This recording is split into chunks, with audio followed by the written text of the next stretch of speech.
Test one, two, three.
Don't you worry, you're not sitting in your seats exactly where you are for long. Okay.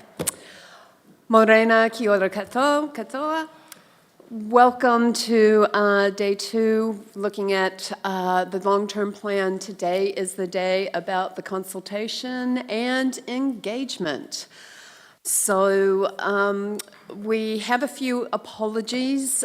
Councillor Burt and Councillor Booth had prior engagements, and Councillor Scott is running a bit late. For our online watchers, my name is Vinci Belante, the long-term plan project lead. I am going to go around the council table so that everybody can introduce themselves so we know who was here this morning. Okay, and we'll start with Councillor Parker. Kia ora, Councillor Parker. Kia ora, Councillor Owen Jackson. Kia ora, Stacey Scott. Kia ora, Councillor Gavin Oliver. Good morning, Councillor Scott Shannon. Good morning, Councillor Michelle Pye. Stu Piddington. Nigel Bowen. Okay. And of course, to my left, we have the Chief Executive, Nigel Traynor. I will ask councillors, we had some feedback from yesterday that when you are speaking into the microphone, can you please make sure that you're at a good distance where we can actually pick it up? Because sometimes people can't hear what it is you're saying, and there's some really good conversation happening. So we just want to make sure that we capture it all. So about the distance that I am, and project your voice to the microphone and not down to your chest. Okay, that's great. Thank you. Okay, so for this morning, a very brief introduction, and then we're actually going to go into our consultation document outline, and this is just the very high-level outline as to what we will need to cover. And then we're actually going to look at the some of the design aspects, the look and feel of the document. We will then move into the engagement strategy and implementation of that, and we have some group activities that we will be doing. And when I say group activities, that it also includes the SLT and activity managers sitting within the room who will be joining the elected members for some of these activities this morning.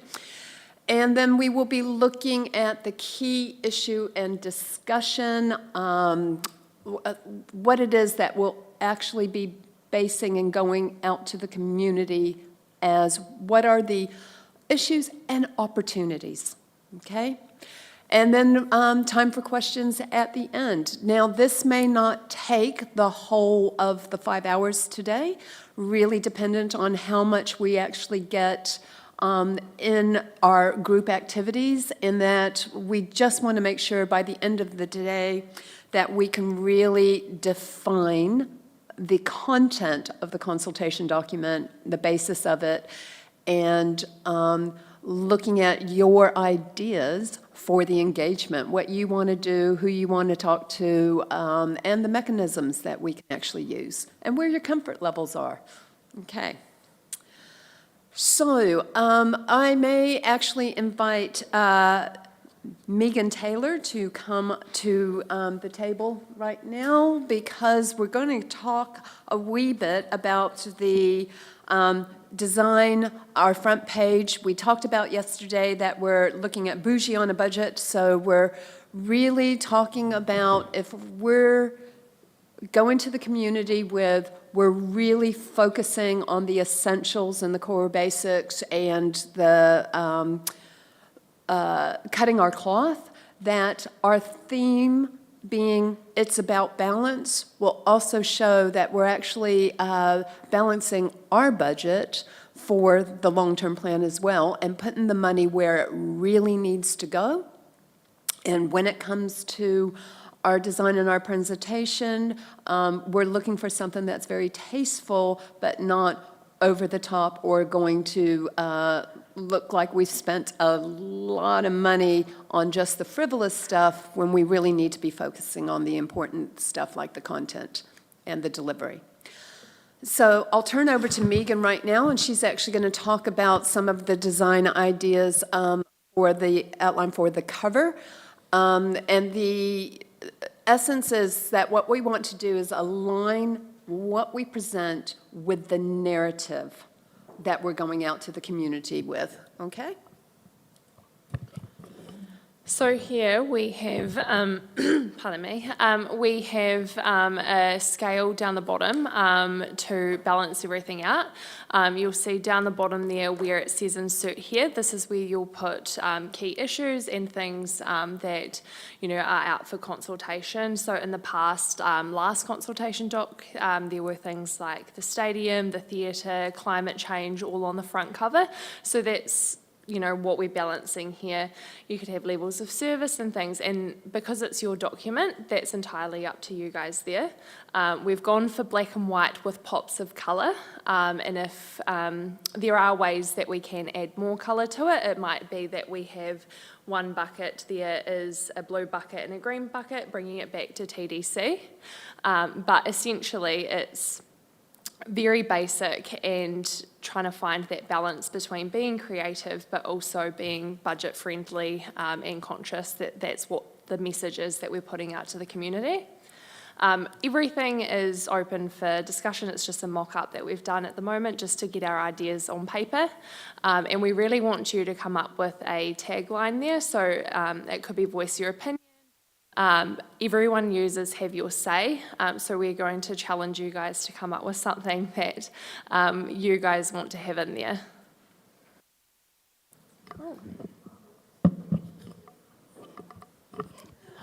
Please say that again, sorry, we couldn't hear. I'd like to see an apostrophe in the it's for a start. Yeah, we whipped this up together last night. Yeah.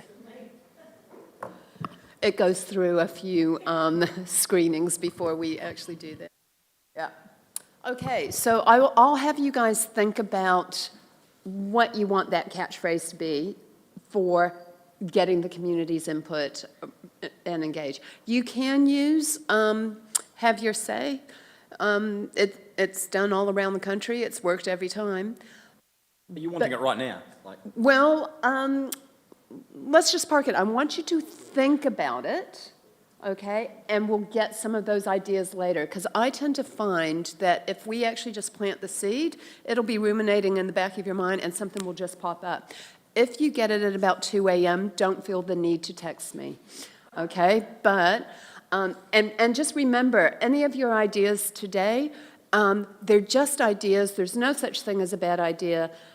They're a draft, and if you have something and you think, oh no, maybe that's not good enough, say it anyways, because what you say may generate a spark in the next person to build on. So I find the best ideas come from the collective wisdom of many heads, okay?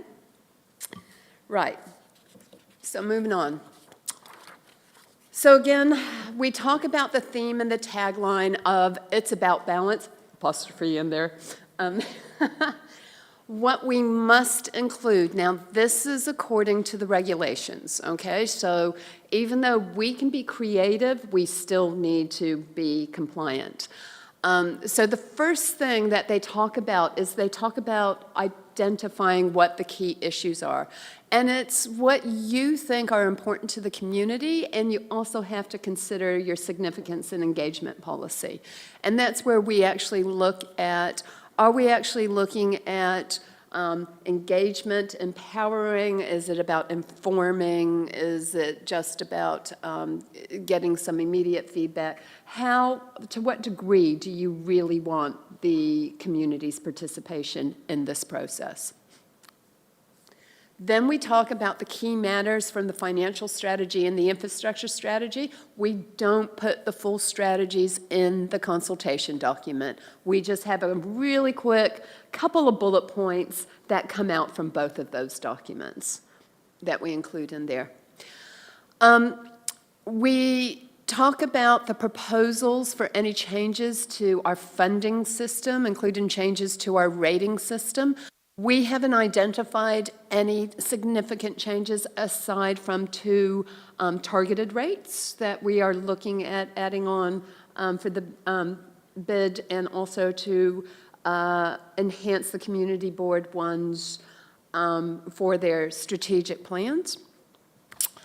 We talk about the impact of the proposals that we're going out to the community with on the rates and the debt. We use graphs, we use charts, we use a lot of visuals for that. We talk about the impact on the levels of service, okay? Using graphs or charts if practicable, if we can actually do a visual representation. And there's lots of creative ways to do that. The roading unit, land transport unit, they have amazing visuals for a lot of that in their business proposals that they put forth to Waka Kotahi and NZTA. So, and because there's no such thing as a totally new idea, we may borrow some of their ideology because we know it works. We talk about the rates across the different categories of rating units, and that's when we talked yesterday about having sample rating properties. And I believe somebody asked about, you will have, like say, a residential property based on a land value of about 200K. Do we also do ones of different land values? Yes, we do. So for every type of differential, we use 3 samples of different property values or land values within that sample size. So altogether, I think you have something like 32, 33 different kinds of rating properties or sample rates that we put out there. We also have the report from the auditor, okay? So that is when Audit New Zealand actually just write, yes, this actually is a true and accurate representation based on really sound evidence to go out and consult with the community. Now, a lot of that stuff is kind of like the, how would you say, the boring stuff that it's important, and there are members of the community who are really interested in that. But we tend to condense that stuff to put it into a specific section that we really call like the finance section. So we have to make it in as plain language as we can, relatable so that the community understands it. We use graphics as much as we can to convey the key messages across. And you will see that as we develop it. Okay. So there's a certain structure that we use, and we actually always have the forward from the 2 Nigels, okay, from the mayor and the chief executive, which is a joint written statement just basically talking about a wee bit about the process, the opportunities, some of the issues, what council's grappling with, what it wants from its community. We give a bit of background context, including previous decisions already made about some of the things that will be coming up in this LTP. One of the things that we've actually talked about, and we mentioned it briefly yesterday when I talked about having you all involved in a video production, is talking about how council touches your day-to-day life through our activities. And there's still confusion in the community about that. You know, I've had people actually talking to me about, you know, council needs to do more about crime, et cetera, and I explain, okay, we can do some things around our planning to encourage community safety and resilience, but crime is actually a police matter, you know, and trying to define what we do versus what the regional council does, there's always that confusion. So we just kind of wanted to use some visual graphics, and I'm going to let Megan talk to what she came up with last night. It is very much a draft, okay? But it's a brilliant draft, in my opinion. We will talk about the key issues and the options for those issues, and looking at what those options present as an opportunity as well, because I think it's really important. When we use the term issues, people sometimes put a negative connotation to that word, so we really need to talk about where the opportunities are as well, because with your very robust and large CapEx work program, you are setting this community up for a really brilliant future. And I think we really need to emphasize that. And it's across the board. It's in our core infrastructure. It's also in our community facilities. So we need to talk about those opportunistic aspects of what it is we're going out there with. Of course, we have to talk about the finance, so that will be covered in this. And then we do the call to action, which is how do they make a submission? What are the key dates? What are the engagement events that they can actually come and meet the peeps? And also how they go about presenting their views at the hearings. Because we encourage people to actually come and speak to their consultation as well, because that gives you the opportunity to ask them some direct questions to get more detail or where they're coming from. And I think it actually helps to kind of build a better picture for some of the submissions that you will get. Okay, so I'll let Megan talk about what we're talking about for the proposed look and feel. Thanks, Vincy. So yeah, we're going with a more black and white sepia colour theme with pops of colour for the consultation document. It's simple and concise. There's no busyness, and it's really basic and straight to the point, which is much like this long-term plan. We're going to utilise your council avatars and photos throughout, as well with being at some of our council facilities or areas like, you know, for instance, the dog park or something like that, that people might not associate with council and things. So we've also created last night a grayscale town roadmap. So this is very much not to scale. You'll see that on the next slide. But this just kind of grays out all the things that council doesn't deal with, and then other things that council actually does. So, you know, like your rubbish bins and, you know, you've got your Eggentie Art Gallery and all of those sorts of things. And we just want to use simple infographics to communicate the proportion and percentage of costs for each activity. So we've got a lot of hidden assets, you know, underground with all of our water and things like that, which are costs that the community just don't see. So we want to kind of highlight that in a way, showing on the map what council does. So if we want to go to the next slide. And we will say that this next slide, we're talking about simple and consistent. This next slide is a bit busy, but it shows the complexity of how much you do. Okay, so that graphic. So we've modelled this based off Waiiti Road. Like I say, it's not to scale, but down the bottom we have Caroline Bay there. You can't see everything with that Teams link in this side. Can we get rid of that, Jess? Brilliant, thank you.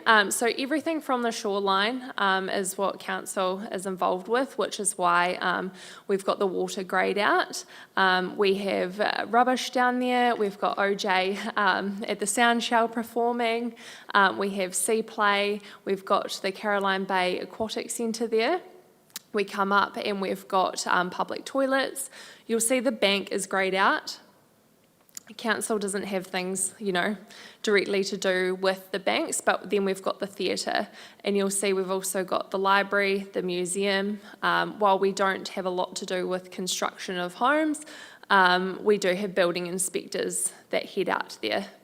And then as we go up, we've got the West End Hall there with civil defence. We've got the rubbish collection, walking dogs in public areas, you know.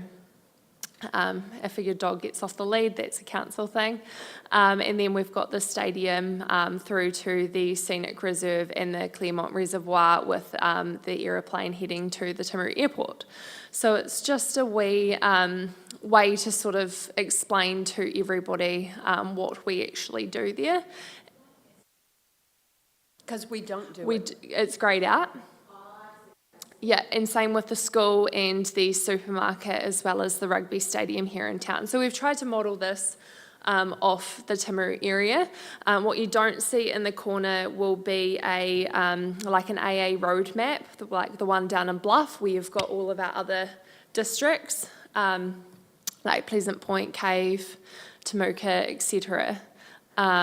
You'll also notice that we do have some lines for our hidden assets on there. For example, we've got our water supply, our wastewater and our stormwater throughout portions of the map. I guess on that, Megan, rather than have a gas station, I'd like to see a big pipe, because you look at all that, and that we're not actually saying where we spend most of our money, except it's on a key on the little left-hand side. This is not the one to quantify what we No. spend our money on. This No, is I more, understand that, but this will be up the top with a visualisation, so we should have a reservoir, we should have other things that we actually spend our money on, I think. It's just an opinion. We do have the Claremont Reservoir right at the top there. Yeah, I guess it's kind of fun, but yeah. Yeah, so what our next phase is we will be putting dollars to some of these as an infographic way for the community to know what things sort of cost. And the idea is to use something like this as a basic of a video, and then we zoom in on certain aspects where we will actually be able to explain and more comprehensively how much we're actually spending on that particular activity and/or asset. And that's where you're actually going to get more of your focus. We also produce a pie chart that shows proportionally for $100, where are most of your dollars? Understand that, but this is up the top and it's quite graphic. All I'm saying is it should reflect where we spend most of our money, because these are niceties, but some of them, just to me, we're not involved in banking, petrol stations. Which is why visually, from a design concept, those are grayed out, but they're all part of the community. And it's just trying to show visually, only the things with color are the things the I council understand all does. that. You've asked us for feedback. Just so we're say doing yes that. or no. I don't need rebuttal every time I say something. You've asked for an opinion and I'm trying to give one. Yep, yep. Yeah, my thoughts on that are that, yeah, it looks good, but it's really, really busy. It is busy. And I don't know if we actually need to have those things in black and white about the things that we don't do, because there's lots of stuff that we don't do. there But is. maybe just accentuate those things that we do rather than the things that we don't. Just looks like it's too much. That's a good Yep. point. Yep. And we'll take all of, we'll take all those on board. That's really great. Initial design concepts. So really, the idea is, let's find a level of comfort and we will come back with a couple of design concepts for you based on some of that. And we'll probably share those electronically and get you guys to give us your feedback that way. Would that help? Can I, Please do. I'm thinking here, thinking, is it possible to have above ground, below ground? So instead of having it flat like that, so picking up Stu, picking up councillor, so you've got the roads, Because then you can do a big huge. thing of microphone. roads, and then the big pipes everywhere, and then Yeah. above ground you got your stadium and so forth.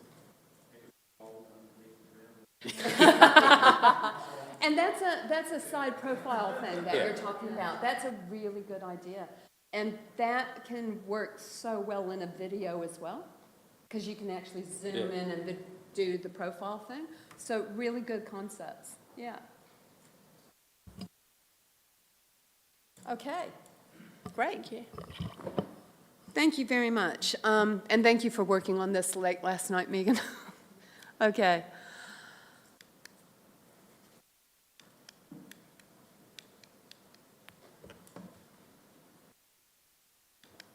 Okay, great. Now we're talking about what some of your ideas can be around the engagement strategies and the implementation of how we're actually going to do this. And this is really getting to the core of, it's about you.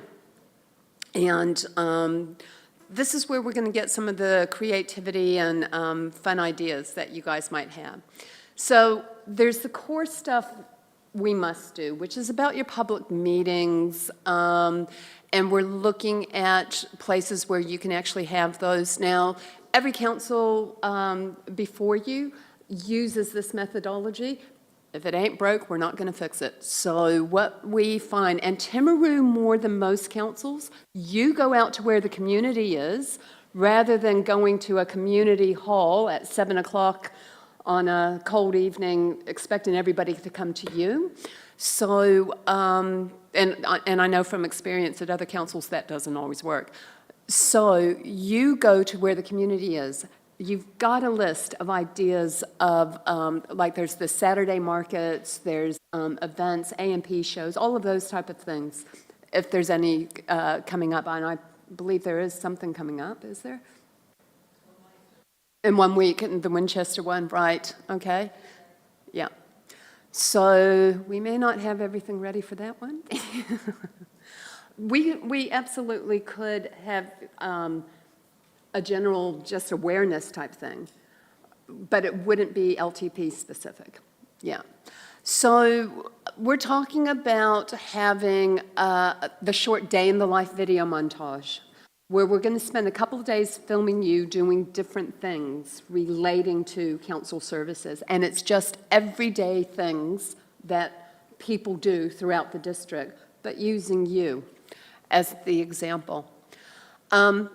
We're talking about having a bit of narration. Now, we have some very clever clogs inside council. Brendan Madley is a brilliant script writer, so we were looking at some narration. We've kind of nominated somebody who may do that professionally as a job, and has been known to do it from time to time for the council, to help us with that narration. We're talking about using generic TDC banners that can be used for all consultation in the future, rather than just developing a set only for this LTP, so that, you know, more bang for your buck.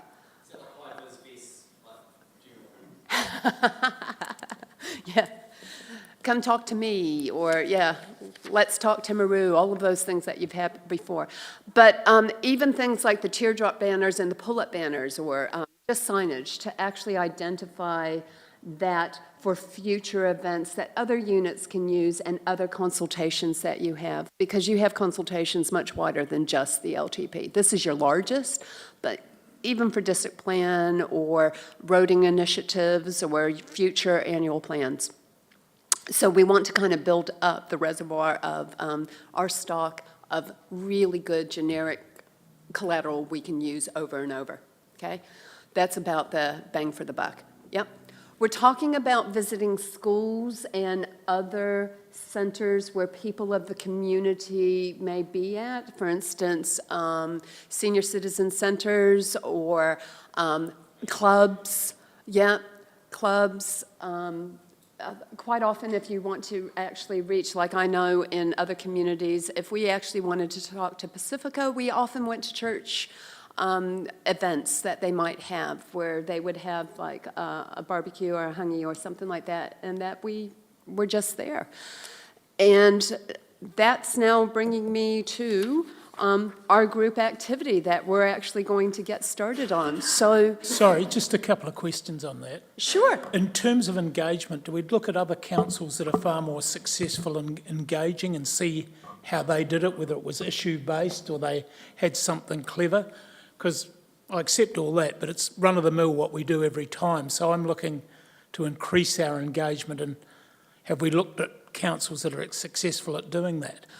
Can I be honest? A lot of councils look to you because you are one of the more successful ones. But yes, there are, like some places in the North Island, and I know of some councils where you go to pubs. You know, you can do something very outrageous and very different. You can hold a one-day fest or a whole bunch.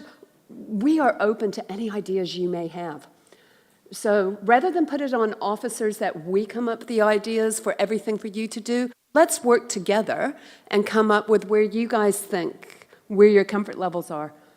I could come up with something outrageous. I had somebody in this room who appeared topless on A-frames, but it's about what you want to be involved with too. Okay, so what I'm going to, It's quite interesting. Timaru doesn't have a town hall. It's it's always taken me. But the one area that we use the most for our events is the sound shell. yeah. And I think that that's really fantastic location for some of this. Oh, absolutely, absolutely. And we have identified, that you can have some here in the chambers, in the main buildings, drop in little pop-up things. But the sound shell, if you actually had some kind of event that you actually put on and brought people there, tie it up with things, because you've got Sea Play so close, and Sea Bay, and all of the other things. Have an event of some kind that attracts people to you. I think we should just be going and targeting groups and speaking at their meetings. You know, like Lions, Rotary, Chamber. You will all do of that. those ones, garden groups. Yep, you will do that.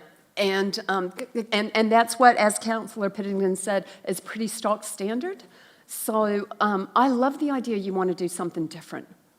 I think that's great. This is the opportunity to actually do it. And having something at one of our own facilities, like the sound shell, will be cost effective. It won't cost us a lot to actually run something like that. So what I'm actually going to invite you to do now. Have we got the, sorry, Vincy, have we got the stakeholder list, the one 3 years ago? Yes, we do, but I want you to actually, that's like the core stock standard one, and I want you guys to actually come up as well with some of the members of officers and SLT to also come up with the ideas of who don't you hear from? Who don't you hear from? We know who you hear from all the time, but who don't you hear from? Yeah, so you have some of the best engagement tactics, and you actually have a higher return than a lot of other councils for your submissions and stuff like that, when you look to scale, obviously. So, and you're one of the few councils that don't do the 7 o'clock on a Tuesday night at a community center, where 4 or 5 people come up. So that's really good. So the engagement tactics that you have actually employed in Timaru have actually been highly regarded by other councils. This is a battle that all councils have. So what I'm actually going to invite you to do right now is I'm going to get you to actually pair up. So there's 4 groups of you, okay? So pick a partner. This is the elected members. Pick a partner. I'm going to invite the SLT will actually join each pair of you. So a member of the SLT will join different pairs of you. I think it should be everyone in the room. I'm getting to that, Councillor. Good idea. Great minds think alike. And then I'm inviting all the other members in the rank and file to actually join a group. So SLT group managers, out of your seats, please, and come and join. Now, OJ, if you want to sit on the other side of Sally, because then we'll have some separation between your groups. Okay. SLT, please join. You just pick a group and join. Okay. Yep. Yeah, split up. That's great.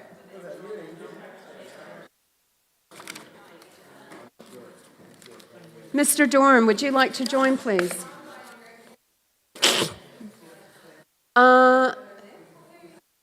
Where did Miss Andrea go? Oh, she escaped. She escaped. She escaped. Oh, the little cheeky monkey. Okay.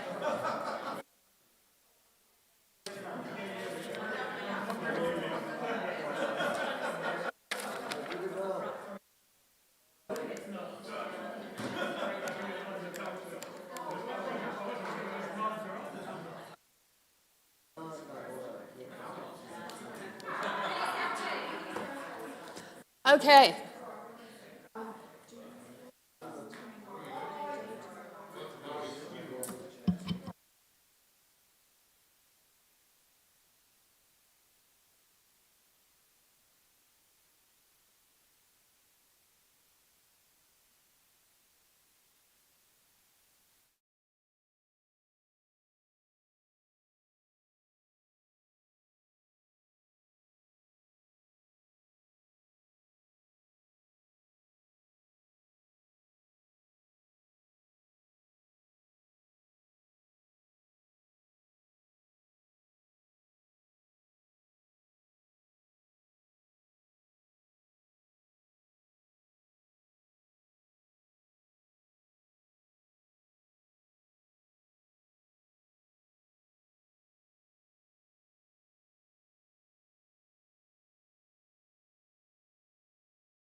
food. They just enjoy the service and actually telling them what it costs, how we're doing it. So, and then we went to simple things like TikToks, short and brief. So, oh, you're still in. So the stakeholder from what was just said was the users of our facilities. So the facility users, I guess, that's what we're talking about. And also, you also identified like Temuka, okay, the Pleasant Point. And then you've got different age groups in terms of what they're comfortable with, whether it's young people with texting and the phones, slightly older people going online. You want to be brainstorming? Yeah. That's because we're the A team.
Right, get ready, Steph. Chamber of Commerce, grey power, service groups, so like Rotary, Lions, onto migrant community. We put mums and dads, young families, not just mums. Sporting groups.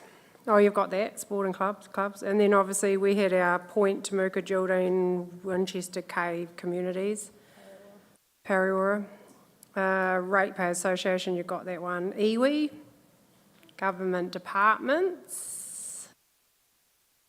Our interest groups, environmental groups, eco-trust, etc. Yeah, we have 4 weeks. I asked that question. We're going to be busy. Port, Alpine, ARA, DHB type.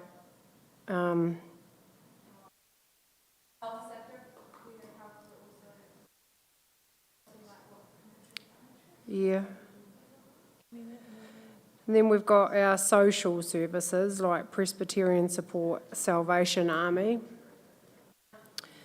We also thought neighbouring councils, ECAN,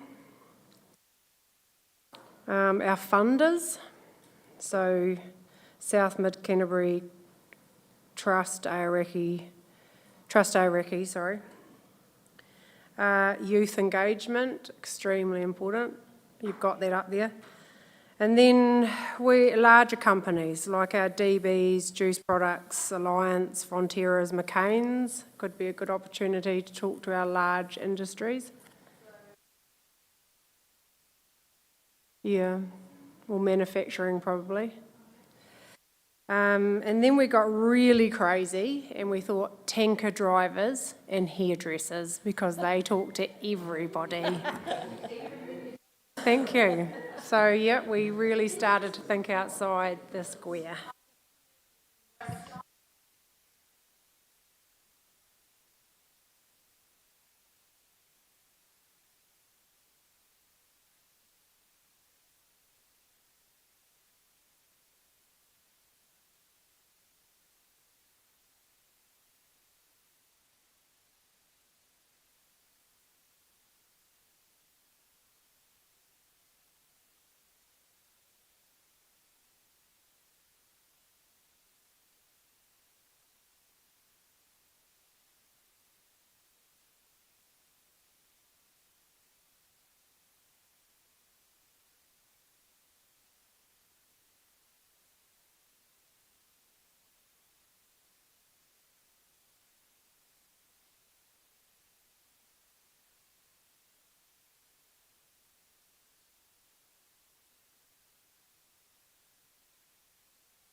Sorry, Steve, can you add Christian Ministers Association?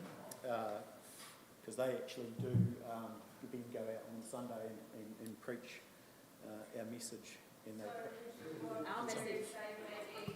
And they, oh no, but put Christian ministers as well, so if we can appeal to the ministers, then it's about how you get it out, and they'll talk about it, because they pray for us regularly. They do. We might have to go wider than Christian. Yeah. And other denominations. But so as far as engagement, we wanted to spam everyone. Justin had some good ideas on that. QR code though, make it really easy for on our engagement, on posters, etc. A short lead-in video before people actually fill in the form. So we don't want to restrict them and we don't want to piss them off, but we want them to actually get a bit of information before they, rather than just rush to a form and. Oh, absolutely. Yeah, so we do need to, so a little bit of education. Then the TikTok, the scones and cup tea, and sausage sizzle with a branded napkin. We've actually got the design for the brand napkin. Yeah, the mayor's done the napkin. I don't know it'll be everyone's like. It wasn't a great design. Rates and debt, half and half. Yeah, It's on the 16%, 400 million. And a compliment, but you get a complimentary sausage. I guess with engagement, go to where the people are, like our art gallery. There you go. Yep.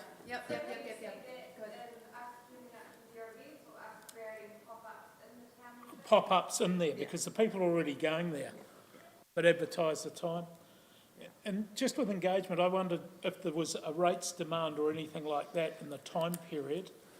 I think we've probably missed it. But people look at their rates, therefore there would be just a one-pager. All like to insert in Yeah. the rates bill. A lot of them are electronic, aren't they? Yeah, but can you not have another attachment to the email? Oh, I can go. Thanks. I'm done. Doesn't matter. No, it doesn't matter. It may be Tell us. Oh, do I get a water? Yeah. You're only trying to shut me up. Hang on. Councillor Shannon, your team.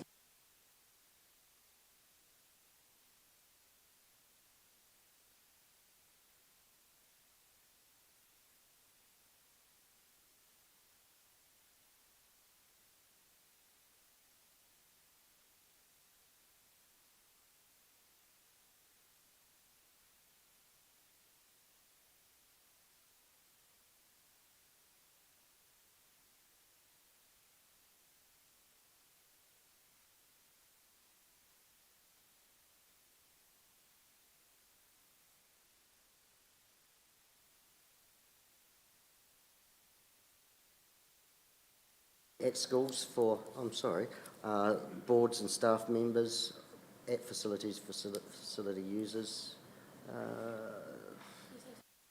supermarket, did I say that? Yeah, supermarkets. Can I say something? Yes, I think the jump in. whole idea is actually want to get people to consult, not so much be sitting there in front of them telling them, oh, we're going to do this and we're going to do that. And I mean, I think it would be quite good, you know, if each of us had 3 pull-up things and had some sort of slogan and a photo of us saying, you guys need to consult, help us make our decisions, it's up to you, and had 3 different slogans, and it was up to those people, or up to the councillors, to move them round to where they think they'll get the Where the best people bang are. for their buck. You know, like the supermarket, or it might be the farmer's market. Just go and pull it up and sit it there for the day, or for 3 hours. Yeah, call to action type thing, and then the councillors are responsible for moving them around to where they think they're going to get best bang for their buck. We talked about the mayor having an A-frame, just drive behind the Well, bar. seeing he's the mayor, he could have the he could have the A-frame. I don't know if I want an A-frame, but yeah. Yeah. I just think that might get people, because the whole idea of this, isn't it, to get people to consult? Instead of actually preaching to them. The document's telling them what we're doing, we just need people to consult. Our biggest problem in this district is people don't consult, and then we can't make the decisions, and then when we do make the decision, everyone gets up in arms because we haven't made the decision that they necessarily wanted. So, But the message is, if they don't tell, we can't hear what they don't say. no, exactly. Well, so just 3 different slogans, photo on each, pull it up, move it around yourself, it's up to you. About the call to action. Exactly. So you're identifying, have different props, we can put all throughout the community with the call to action. Yeah, and then the councillors just move them around. Okay.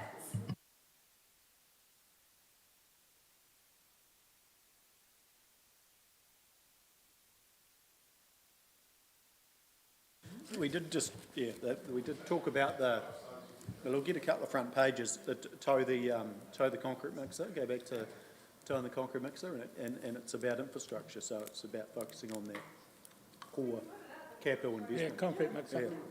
Hire a concrete mixer. Yeah.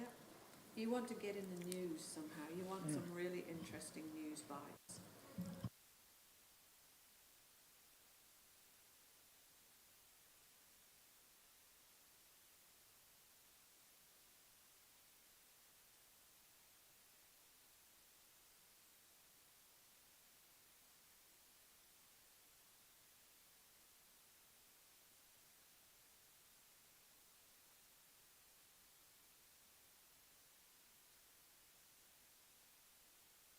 It was effectively mostly about going to them, to the clubs, to the club rooms, to the RSA. Precisely, yeah.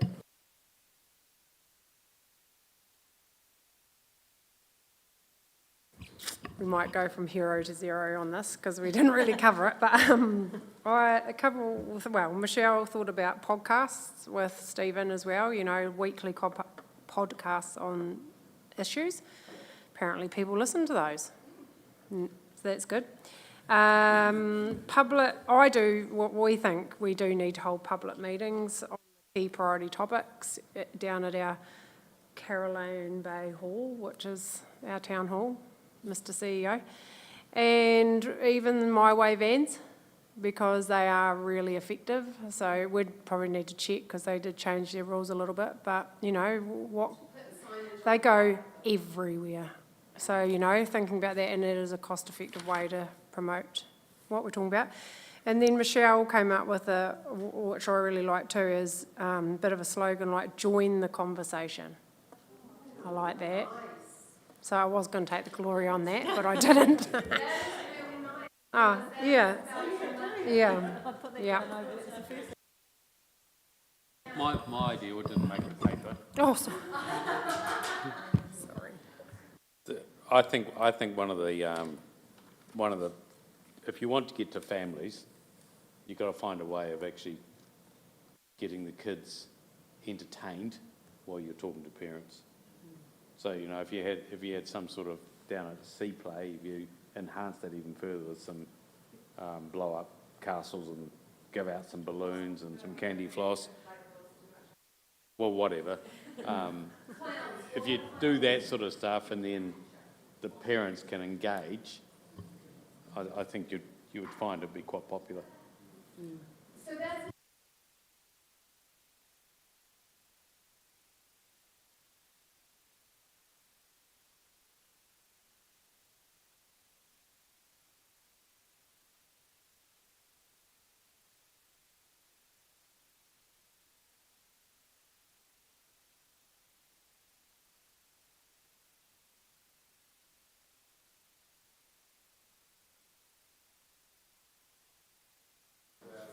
Yeah, down the playground, but it's good.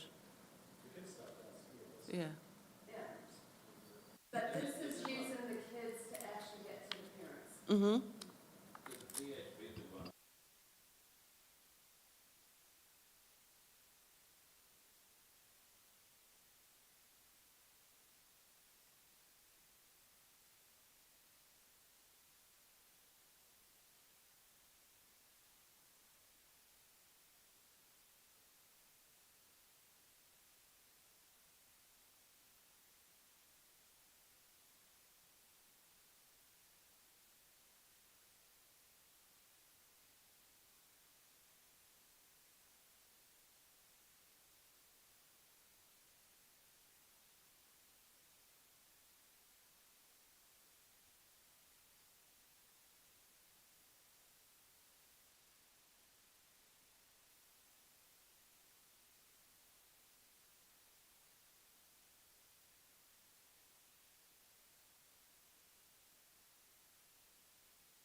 have any time to actually discuss amongst ourselves. But I like the idea personally of the drop-in sessions, and I know that a lot of people think drop-in sessions don't necessarily work because you don't get like a large engagement from people. But I think if you have a point of difference with those drop-in sessions, so someone mentioned entertainment, and it might not be like a pop-up castle or whatever, or blow-up or whatever, but you know, things that will attract the media, that will make them want to come along, and so then we can springboard from that, so that they're saying positive things about the events that we're doing, because you might not reach a whole lot of people on that particular day, but then from the media coverage that you get from it, you get the extra sort of bounce on it. I was just going to mention Timaru District T-shirts, for example. Like, they did one in Waimahi a wee while ago. I think we may have done them in Timaru before as well, but, you know, with all the different place names around them, and like if you turn up to a drop-in session, you could go in the draw to win one of those or whatever. So prize draws, that sort of stuff, to encourage people to come along, just to make it a bit more interesting for them, and so they can take away something. And it could be maybe we give away like, you know, prize packs for families to Sea Bay or that sort of thing, you know. So that was an idea that I thought of. Any other ideas? No, do we run down, Stephen? An engagement? Yeah, they were sort of going to events that are popular, like Children's Day. I think we should come up with that. Even thinking outside of the district and things that are popular, like the Mackenzie NP show, where people from Timaru are actually going to that, so you could catch them there. Yeah, and then working around with places like Multicultural Araki with any things they're holding, like the Multicultural Fest and that sort of thing. And then, say, Westpac runs first home buyer seminars, so turning up to those things as well. So any of those kind of small fry ones. I had another one, and that was sound bites from councillors. Really good for radio. Just saying.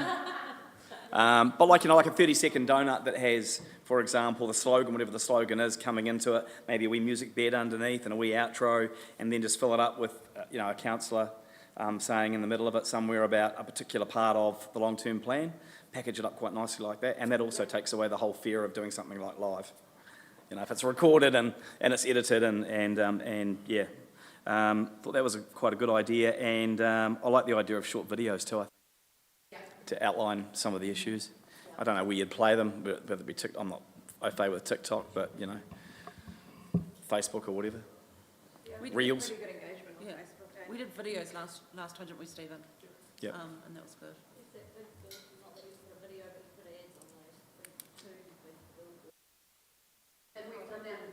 Oh, the digital billboards. Yeah. They're quite expensive though, I think.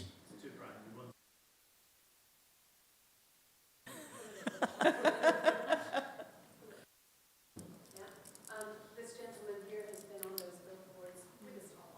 Yeah, those digital ones. They're really good. And the other thing that hasn't been mentioned, just one more thing, sorry, was we haven't actually mentioned anything about giving people a chance to invite us to talk.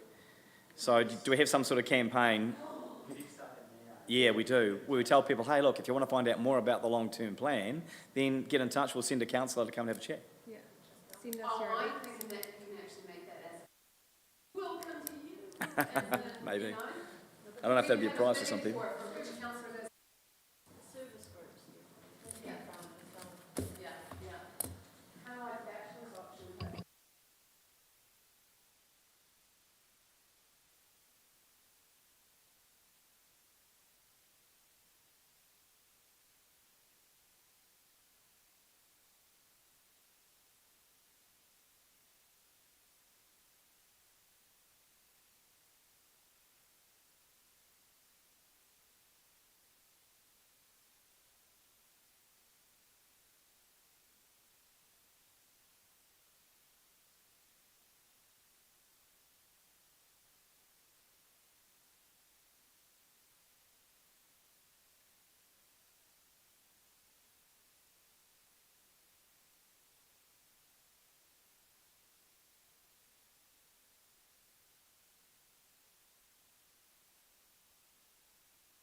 Keeping in mind that some of the counselors who aren't here are also going to have the opportunity to nominate some of their preference groups or ones that they want to establish a relationship with.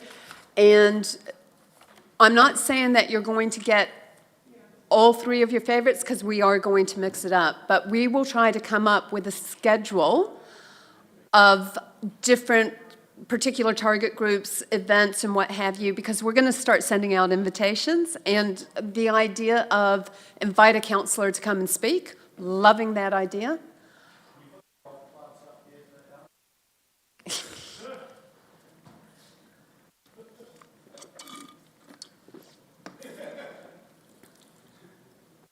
Okay, this is great.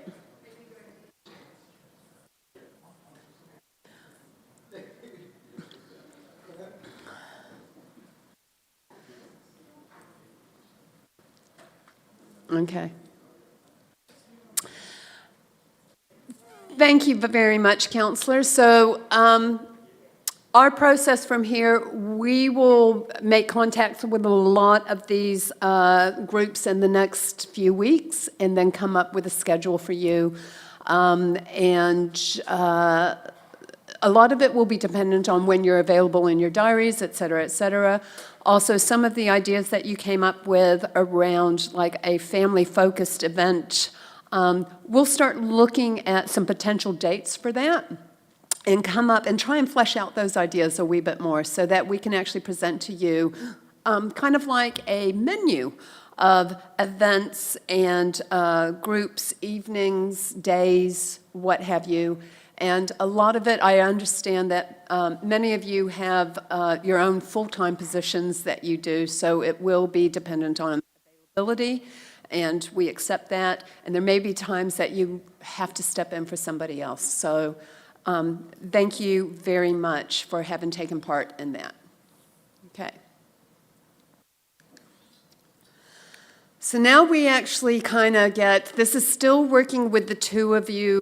And SLT, you may choose if you want to take part in this, but this is really about where counselors who have attended all of the budget workshops, and you were there at all of the AMP roadshows that we did back in October and November, as you recall, and you got to identify some of the issues and the opportunities in the various activities by actually talking with the activity managers and seeing what they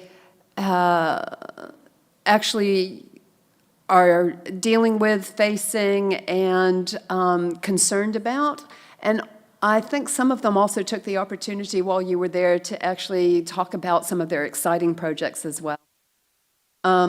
So I want you to tap into that experience that you had prior to Christmas, and with your neighbor, I want you to actually try and identify 3 key issues that you think have come out of the budget workshops and also from your AMP roadshows. So what are the things that are concerning you the most with your neighbor? And try and narrow it down to 3. If you have more than 3, that's fine. This is just brainstorming ideas. So if I give you a few minutes to discuss with your neighbor and come up with those, and then we'll come back as a collective and share that. And again, we'll write a list of those up on the board.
Yeah, my question was just around, when you say about what the key issues will be, is that what you think the key issues will be for the public or for the ratepayers, or is it the key issues that you see that we see? Does that make sense? I'm hoping they're not too far different, because I'm hoping the things that you see will be, based on your experience representing your constituents, that you think they should be concerned about. Okay. Make sense? Yep. Yeah. Okay, councillors, so what we're going to do is our lovely scribe Steph at the board, who's wearing a lovely ensemble today, she will be recording your thoughts about the ideas that you've come up with, and I am thinking that some of you may come up with similar themes. And so she'll just put a tick next to something if it's a repeat of somebody else's idea.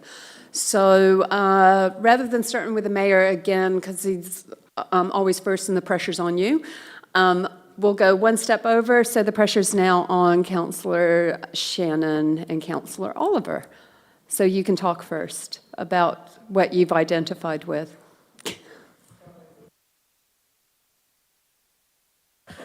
Thank you very much. Very difficult to keep it at 3, isn't it? Very, very difficult. We started on looking at infrastructure and the funding of that infrastructure and the impact of depreciation and the funding of the depreciation for the infrastructure and its renewals. That was a massive theme across everything we tried to work through to achieve a balanced budget in due course is one. The funding of and the prioritisation of capital projects, be they above or below ground.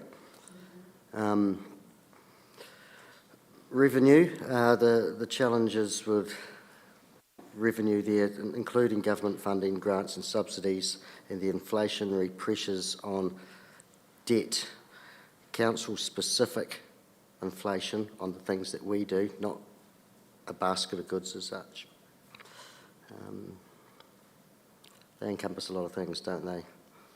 Yeah, inflation and the financial pressures of that, capital projects and funding of infrastructure. Can I just, sorry. Please do. Can I just ask a quick question? I just think it would be really good in the document to have a very simple analogy of what depreciation means, because I don't think anyone gets that. You don't get it. And having it, why we have to do it, and the whys in that of why we do it. And the other thing is, what does levels of service mean? Actually mean, yep. That would be really good if that was in the document, because we talk about it a lot here, and I guess people watching this probably don't talk about it as such, but it would be good to have that in the document. The thing about local government being its own beast, it has its own language, and it's a matter of making that language understood when we're going out to the community with it. So I take your point that we need to keep it really clear and simple what we mean. And I'll come back to the diagram because that's what that is meant to actually show a wee bit. Okay, so thank you very much, gentlemen, for that, and absolutely take your point, Councillor. Ladies, would you like to actually? Yes, please. We will. So focus areas, we had the 3 water, road and community facilities. So we feel they are our key issues and priorities and focus areas. Community for like theatre, stadium, libraries, pool, gallery, that gallery, that art gallery and stuff. Yep. And then when we said water, we mean like the state of our infrastructure needs to be a focus for us, and obviously the same for roading.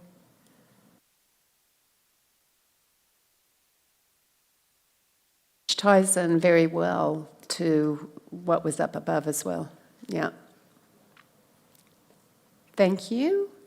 Councillor Parker, Councillor Jackson? We know the good people at home watching, we know how engaged they are, which is fantastic, but there's a huge part of the population that aren't engaged. For those that will get engaged, and we hope there are more this time around through the way in which we go about doing our engagement process, but I think probably between Sally and I, we came up with 3 things that we thought were pretty big. Number 1 is the 15% rate rise that'll be a big talking point for people. I see there was a headline this morning in the paper, "Will break people." So, you know, there's going to be a lot of debate about that. So that's going to be the big one. Number 2, Theatre Royal debate. And I know that comes with the Heritage Centre, and the stadium is also wrapped up in that as well, but it's the theatre that stands out for most people because of the price tag. So that's going to be a really big talking point. And us being able to show people that we are being prudent and we are making some good decisions based on good evidential information. I mean, yeah, that one's going to play out as it will play out. The other one was the state of the water infrastructure. We don't want to end up like, you know, a lot of people are talking about it, like Wellington with all their leaks, etc. So we think that's going to be a big topic, especially on the back of what we've done in the past with Three Waters. And just to add to that, sorry, it's a fourth thing, but just general transparency. Public will be talking about that, about, you know, are the figures true and clear, and can they understand them, and can they understand the figures in a way that is palatable? So that's what we thought. And I think that leads transparency about trust. Yes. Can they trust the story that we're telling and what you're saying when you're out there? Yeah. Okay, wonderful, thank you. And to conclude, thank you very much. Interesting, that one, isn't it? Because they get a chance every 3 years, which is called democracy, to elect people that they trust. And a lot of people still out there just trust people to go out there and deliver. And you know, that is what this table is for. So, but I think we get away in that we get caught in the well-being. We get caught in the well-being maze a little bit. And I think we forget that actually a lot of what we do is just provision of infrastructure. It's that simple, whether it's community infrastructure or roads and water, to the lady's point. But infrastructure deficit is sort of one of those things. I think that's something that people understand across the country. And so I think that's sellable. But our conversation was very much around, and the key word that Councillor Piddington used is context, and it's around some of the other things that have been talked about. So it's a bit of a journey of education. It's around people understanding the Te Mata Arawai and the economic regulation that's coming in then, and the need to invest in those spaces. It's giving some real, to your point around the headline, you know, other provincial numbers in actual numbers versus percentages, because there again, even with 15%, if all the other provincials are going 15%, the people are still living in one of the cheapest regions in the country, and they get lost on that. And then it's giving some balance through this, slightly off topic, but, you know, versus all those other bills that have gone up. You know, you lose a hell of a lot of money going to the supermarket, power bill, you know, petrol, all those things, and it's just giving some balance, because people think that rates can stay low, whereas, you know, and everything else is rising, but we've got contractor costs and, you know, increases of 15%, and 60-odd million of what we spend our money on is contractors. So. And the only other thing is, I think somewhere we need to tell the people what we've left behind, because we're always accused of not making decisions, but we've decided not to do the art gallery, that extension. We went, they saw the great pictures. City Town, we're going to spend 30 million in the next 10 years, according to the last long-term plan. So we need to have a bit of a reflection and say, well, we promoted these last time, and they're no longer in there because of these reasons, because it shows we are not spending willy-nilly, if you know what I mean. We have made some hard decisions to get where we are. I'm sorry, Vincy, could we have a copy? I cannot find it online or on the hub of the last consultation document. I will be sure that it's on the hub for you today. Sorry. As a matter of fact, I'll have the last two, because I think that's pretty important, because it gives some of that background context to issues we're still talking about today. That is great. Councillors, that was really useful from us as officers, but we're actually going to keep working in this space at the moment. Now what I want you to do as a pair, Each pair of you, I want you to actually now try to identify the comments or concerns from the public you think you may hear around those topics that you have identified and something that maybe another group has identified. Just come, I'm sure you have the sound bites in your head and you probably have already put some voices to them, but let's try and identify what kind of feedback can you hear when you're at the petrol station pumping your petrol into your car and somebody pulls up. What do you think they're going to say to you?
Okay, counselors, I'll give you about 1 more minute, and then we're going to come back and discuss those collectively.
Did you find that easier to do?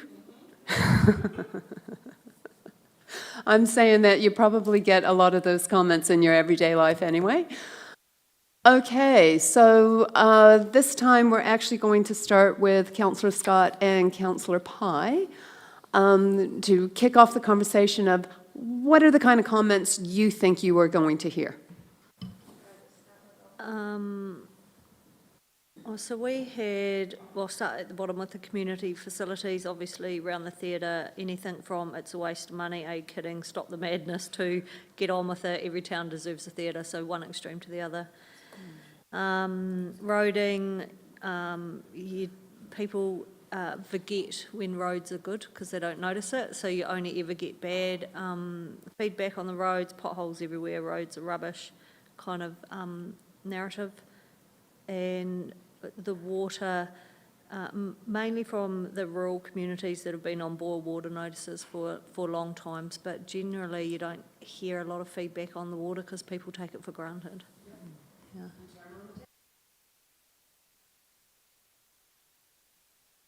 Thank you very much. Councillor Parker. So the comments that we thought we might hear is unaffordable. Councils don't know what they're doing. Council should only worry about core infrastructure and cut out the vanity projects. Get on with fixing the slippery tiles. That'll go on forever, mate. Just get on with it and get the things done you said you would.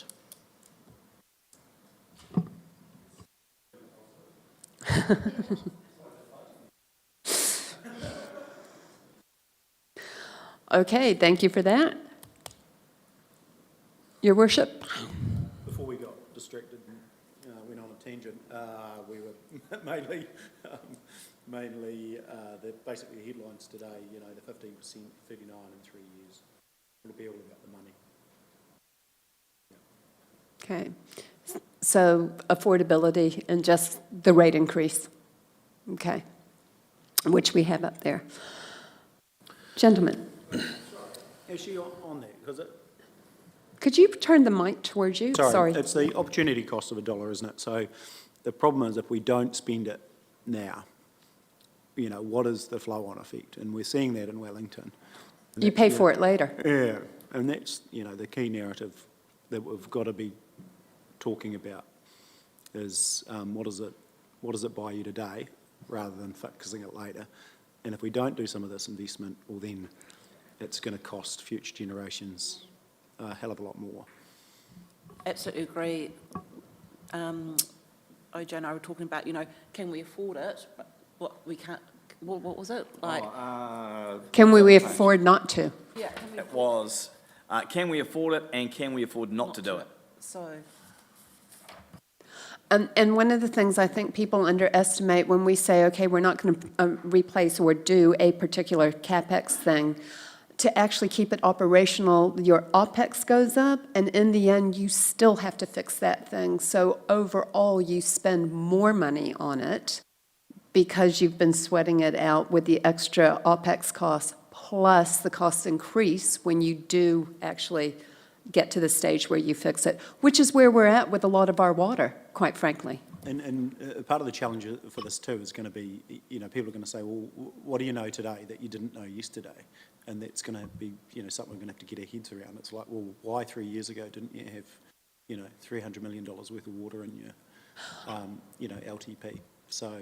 And that's a fair comment, and it is because of the water reforms that we had to put investment into doing much more assessments and a lot more of the critical analysis for the entities, but that actually triggered, and we uncovered a lot of things that weren't evident before because of the investment into the investigations. Yeah, and sorry to give that some perspective, a lot of those, there's about $100 million, what I call really good debt, that's just sitting in the water projects, so, and that was a lead-in from councils before us, so it probably goes back to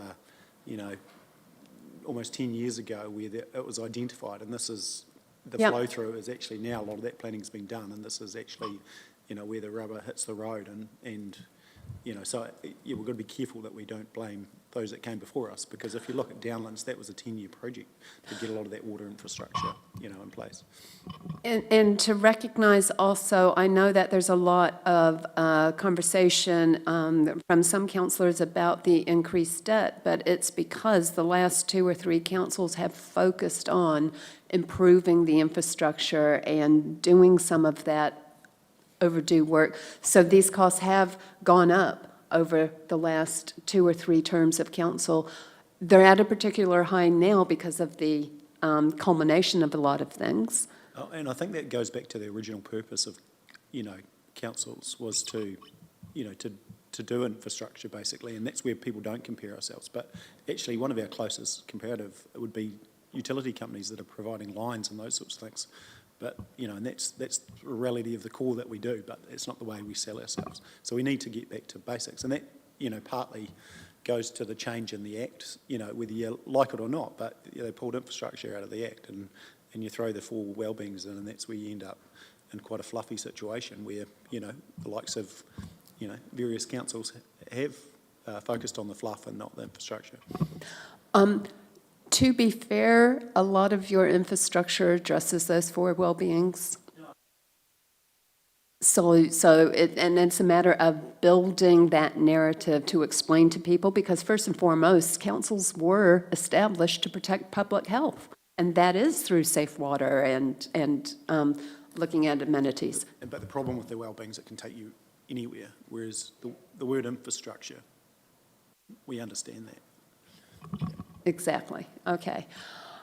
And to conclude, gentlemen. Scotty and I have got written down here. Theatre Royal being blamed for the 15% rates increase, still not being able to fix our roads, being told to focus on the basics, our core businesses of water, roading and footpaths, rubbish, etc., and government making decisions for council and ratepayers. Council having to suck up some costs where we've got government putting stuff on us, like, for instance, fluoridation, and sort of getting more and more pressures put on us from central government to have to enable stuff for them. Totally agree. And that has been an ongoing tension, that the more regulation that comes through, quite often the central government policy people, policymakers, don't consider the implications of the implementation of those things on local residents, and what it means for councils having to front that. So you're often the arm that is tasked with implementing some of the great ideas without any consideration of what the cost of those great ideas would be. So. Yeah, and that is the water standards and the likes, isn't it? That all of these things were driven from Wellington, the whole unfunded mandate idea, if you like. But again, back to the Theatre Royal thing, there's been a fairly determined effort by some to control a narrative with the Theatre Royal is to blame for figures that we're looking at.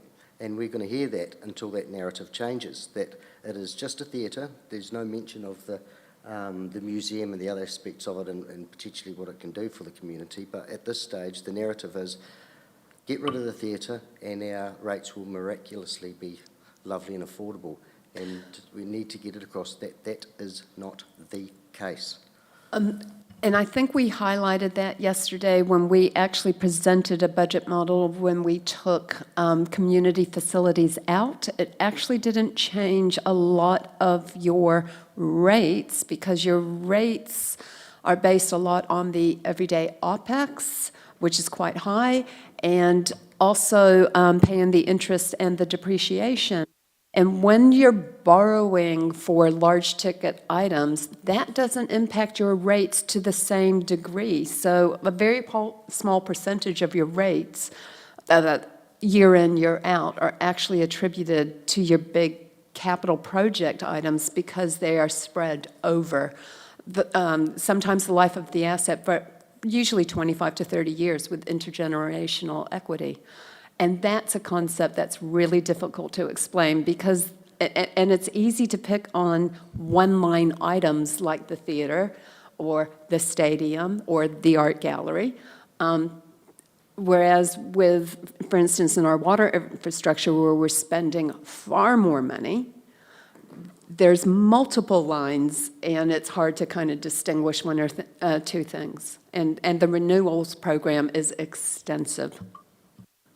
I mean, if you think about why you vote at a general election, as an example, a lot of people get hung up on one issue, but we forget about, you know, it's like those emotive things like abortion or what have you. But there's a lot of people that actually don't just read the headline. They read the entire story. You know, they're intelligent, educated. They will find some balance in that. And I think one really positive is that the articles have got the full balance of our conversations in there. That's the wonderful thing about, you know, live streaming. So there'll be a lot of people actually out there reading, and they won't be saying anything to us, but they will see and they will understand the need for investment. So we will hear, and it'll be more than the squeaky wheel. It will be the people in the low fixed incomes, those that have concerns and what have you. But there'll be a lot of people out there that you know, will actually say, well, you know, councils need to get off and do this work, because what is the future? There again, you know, we fought to keep that local influence and control, and if we don't do this investment, we won't have that. You know, the future of the district won't get to vote councils because it will get amalgamated to whatever that looks like. It could be a Canterbury model, it could be, you know, national models. They won't exist if we don't get on and do the basics, which is that core infrastructure. I think that comes to the point where we have to make sure that we present that balance in the media of all of the issues and the thought and consideration that this council has put into addressing them. And it is hard to kind of refute or counteract some of the narrative when it's not narrative that we've had any direct involvement in, and everybody has the right to their opinion, and the media is there first and foremost to actually be the people's voice. So we make sure that when we're out there in the public and whatever we release, we produce the balanced view that actually shows all the evidence and the integrity in which you've made the decisions you have made. Right. Okay, so moving on, what we're trying to do now is look at some clear issues for the consultation document to be focused on. And when we keep talking about balance, because the ultimate tension between the two dichotomies is really about what does it cost, rates and the debt against your levels of service. Because yesterday when we were talking about some of the levels of service and you're talking about raising some of the KPIs, the issue with that is sometimes it will actually raise the rates because you need more resource to actually deliver that level of service. So higher levels of service come at a higher cost. So it's about the balance. And when we talk about levels of service to the community, they don't quite understand what that means. I take your point on that. And it's basically, what do we buy for our money? From a ratepayer, this is what it costs. What do we get for it? That's what we say with a level of service. It's what you get from council for the rates that you actually pay. And it's not just ratepayers we're talking to, because your residents who may be renters or even visitors, they still contribute to the cost of your levels of service, either through fees or charges, or if they're renters, the rates bill is incorporated in within the rent, and they are users of your service. So we really talk about the community. The levels of service are not just for your ratepayers, it's for your community. We focus on the ratepayers because that's where we get a lot of our revenue from. But ratepayers who have rental properties also get some of that money back through the rents that they charge. So your residents are also paying rates. It just may not be directly. Does that make sense? Yeah. Okay, so we've come up with the list here based on what you've actually said. You've talked about rates increases, and that's come through with 3 out of 4 of you. Talking about the conflicting opinions, looking at the roads and, what's the word next to roads there? Sorry. Oh, the complaints about the roads. I know the roading unit bear the brunt of a lot of those. Okay. And then we're talking about water, and we only tend to kind of hear people talk about water when something goes wrong, not about when it goes right. So there is that element of taking it for granted. And it's about the infrastructure associated with that water, because that's where the expense is. Okay, the unaffordable aspect. And when we talk about unaffordable, I think that comes, that's linked into that rates increase, isn't it? Yeah.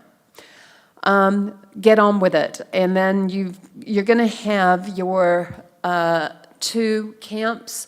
Just get on and do it, or why are you doing that? Yeah. Change what you do. Okay?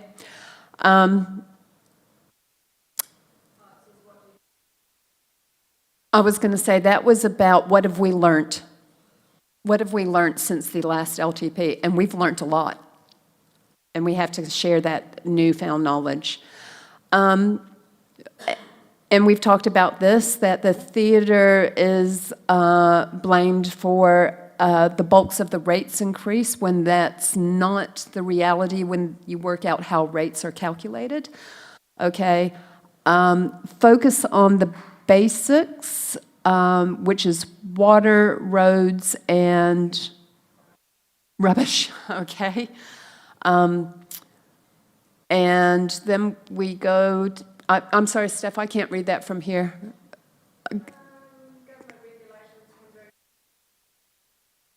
Okay, and that links to our affordability issues for having to do the mandatory things that are imposed. And the last one there is intergenerational equity, okay, which is linked to our affordability and applying for the service. Okay. Some of the conversations that we were having before, we had talked about the WTF. WTF Timaru, Water Transport Facilities. I don't know where you were, Counselor, with that. Water Transport Facilities, okay? And those are really 3 key things that you deliver. So your tension now is what you have to balance up is what's your tolerance for risk against what are the community benefits.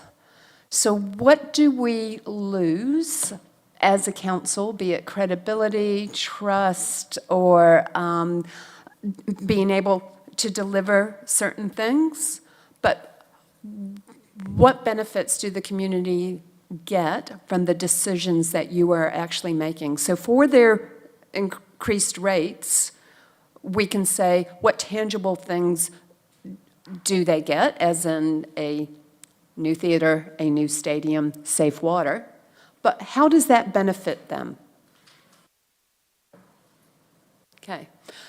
And feel free to actually comment on that, because what I'm trying to get to is where we position this consultation document, like what is it we're going out there to ask the community to give us feedback on, and how do we position that? And I'll talk a wee bit about the accompanying information that will go with whatever we come up with.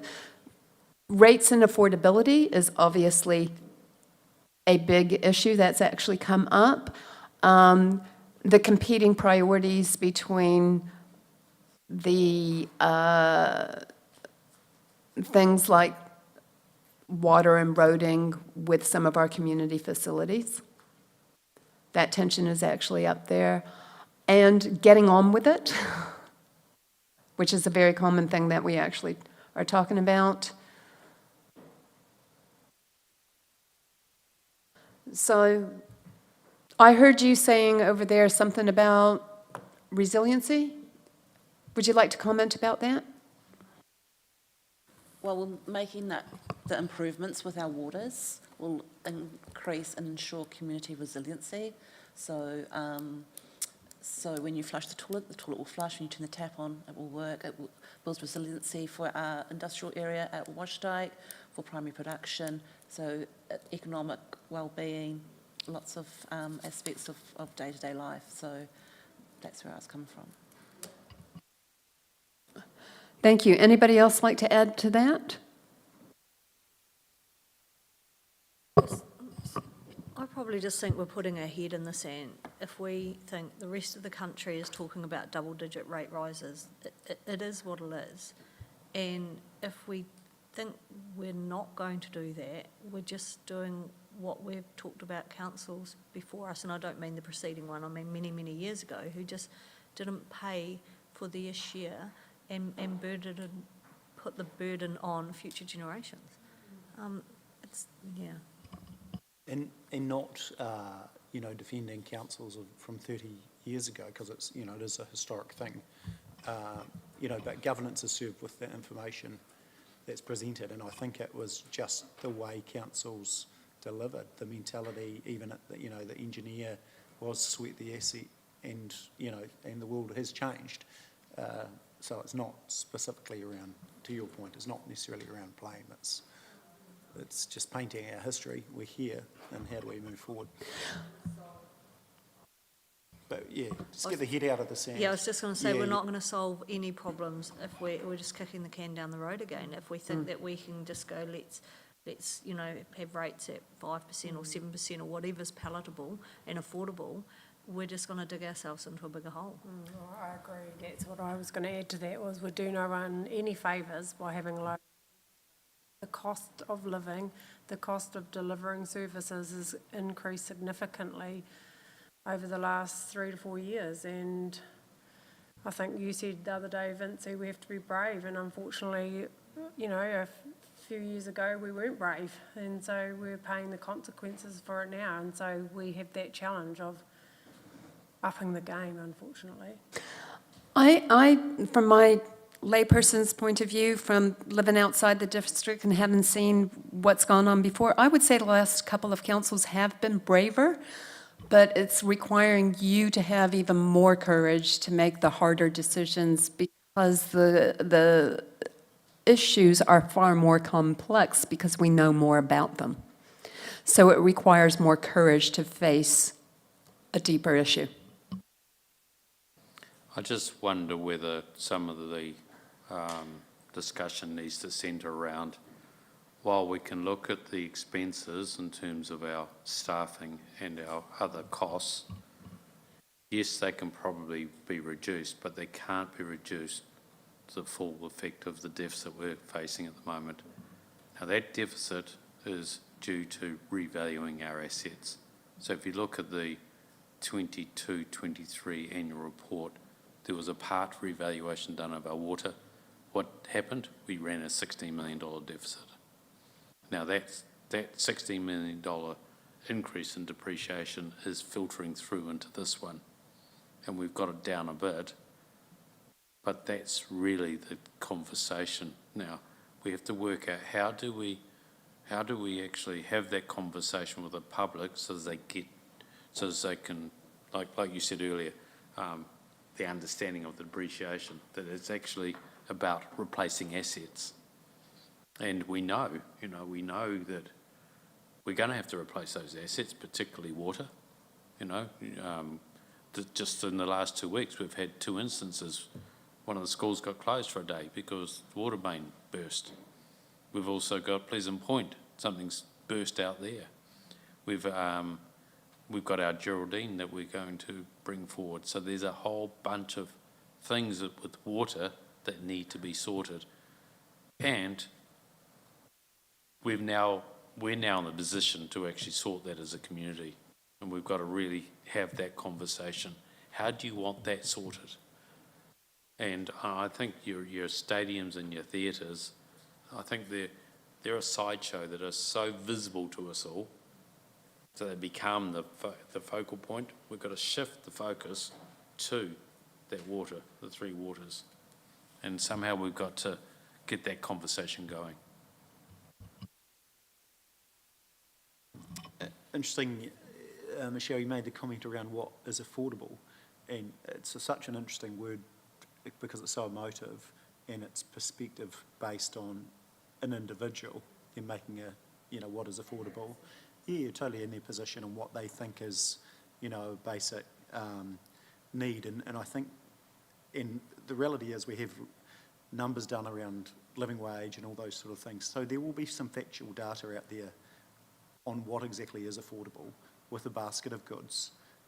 And I'm not saying I want to push back and say, hey, well, actually, no, you're wrong, but I just think it's nice to be able to say, well, actually, affordability, even with these increases in Timaru, and this might come back and actually not reflect the information I'm seeking, but it'd be nice to do that, grab that, and how we, because there'll be an affordability index or there'll be some data out there.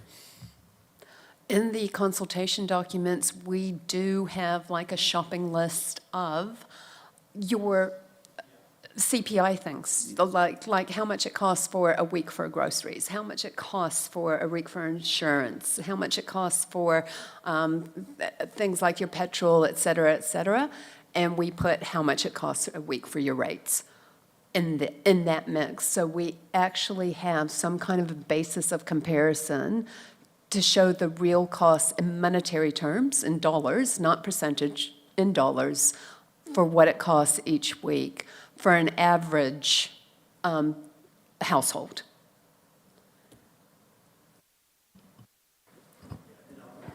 I think it's, sorry, Gev, I think it's more than that.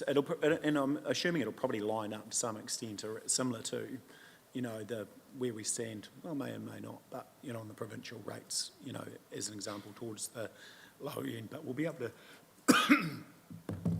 ED might even, VT might have some information on where we sit as a region as far as affordability, and that will capture some of that potential.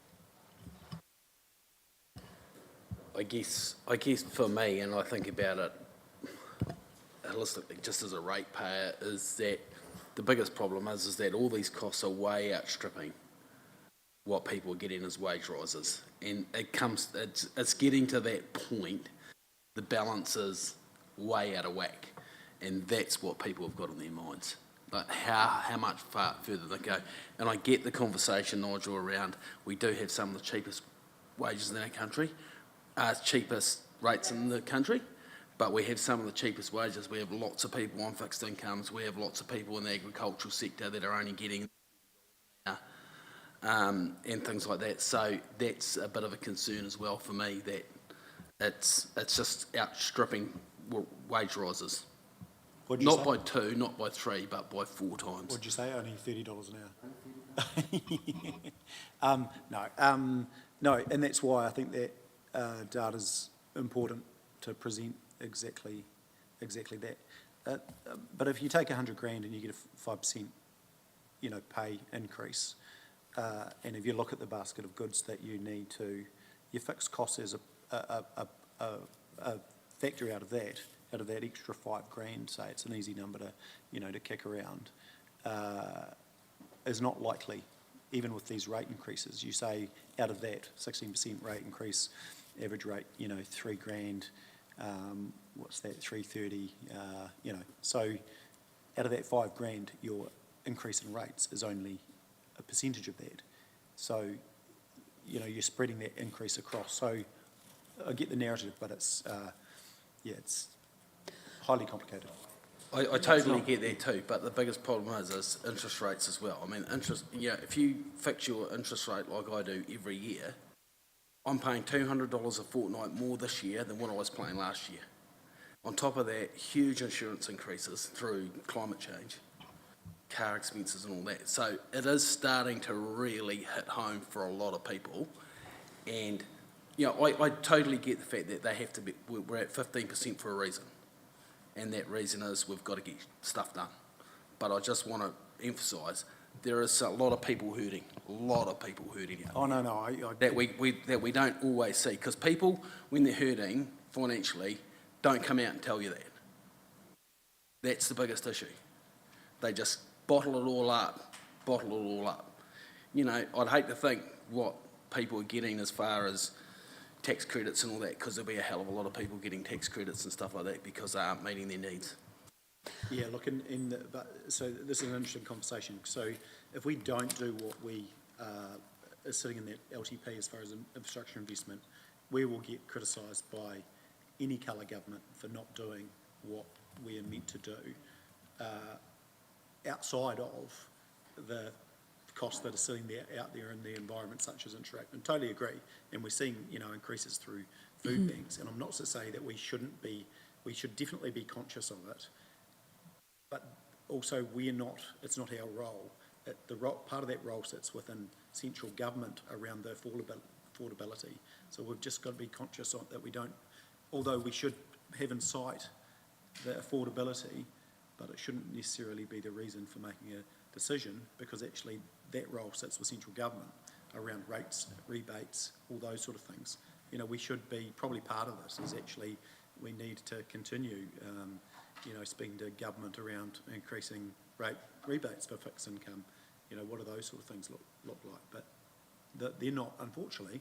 Love to have more control over those things, and then you can look at it as a more complete picture, but we don't. That's not our role.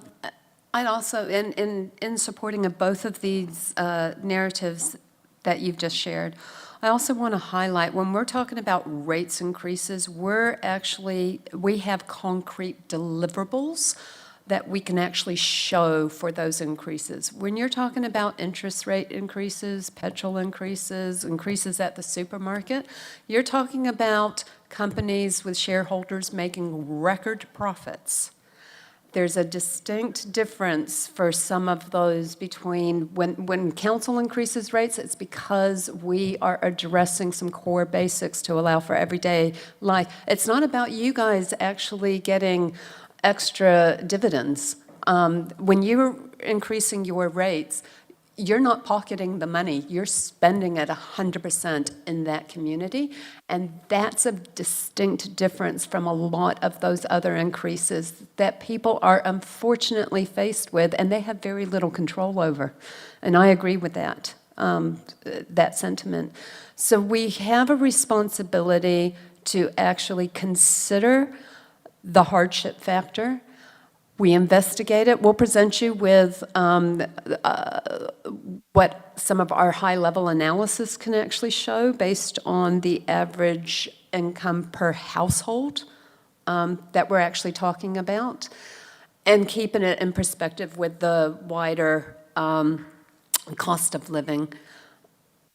But the mayor is right that it is not our sole responsibility alone to carry the burden of hardship for our community. We have a strong role in advocacy and partnerships. We can offer for people on fixed incomes, especially older people, about the rates remission, postponement.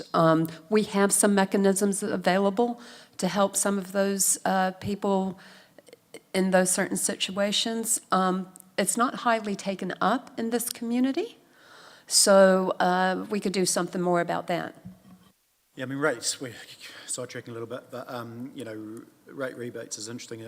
Any person on a fixed income that is eligible, I'll mention to, and often the conversation is actually, you know, they're not eligible because they've got other investments and other things. So although there is a high degree in the community, and we should be reaching out and making sure that those ones can access it, but there's a lot that simply can't because they've got other income sources. I think the important thing is we're going out to consult. So we've got a set of financials, that's our starting point. Between now and adopting our long-term plan, it's incumbent on myself and the SLT to unturn every stone and find as many savings as we possibly can without destroying the organisation. And that goes hand in glove with that consultation. So we consult, we hear the public, but our job is also to really keep examining what else can we do to try and bring that rate burden down. which is great because it talks about the partnership between the operational arm and the elected arm. So the work doesn't stop in-house while you're out there talking to the community, which is really good to hear. On that note, I think we will conclude for lunch at the moment. Lunch is provided for you, councillors. When we come back, we are actually going to talk about, come back to the clear issues for the consultation document. So whilst you're in having your lunch, I want you to think and have some conversations amongst yourselves about what do you think your key thing for the document to focus on. We have some ideas as staff that we can use as an umbrella, but it is your document. It is your conversation that you're having with your community. So have a think about that. We'll come back for lunch, from lunch at 1 o'clock, about 1 o'clock. And thank you to the online audience for enduring this workshop for this morning. And thank you, councillors. Some good comments come out.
Is Councillor Scott coming back?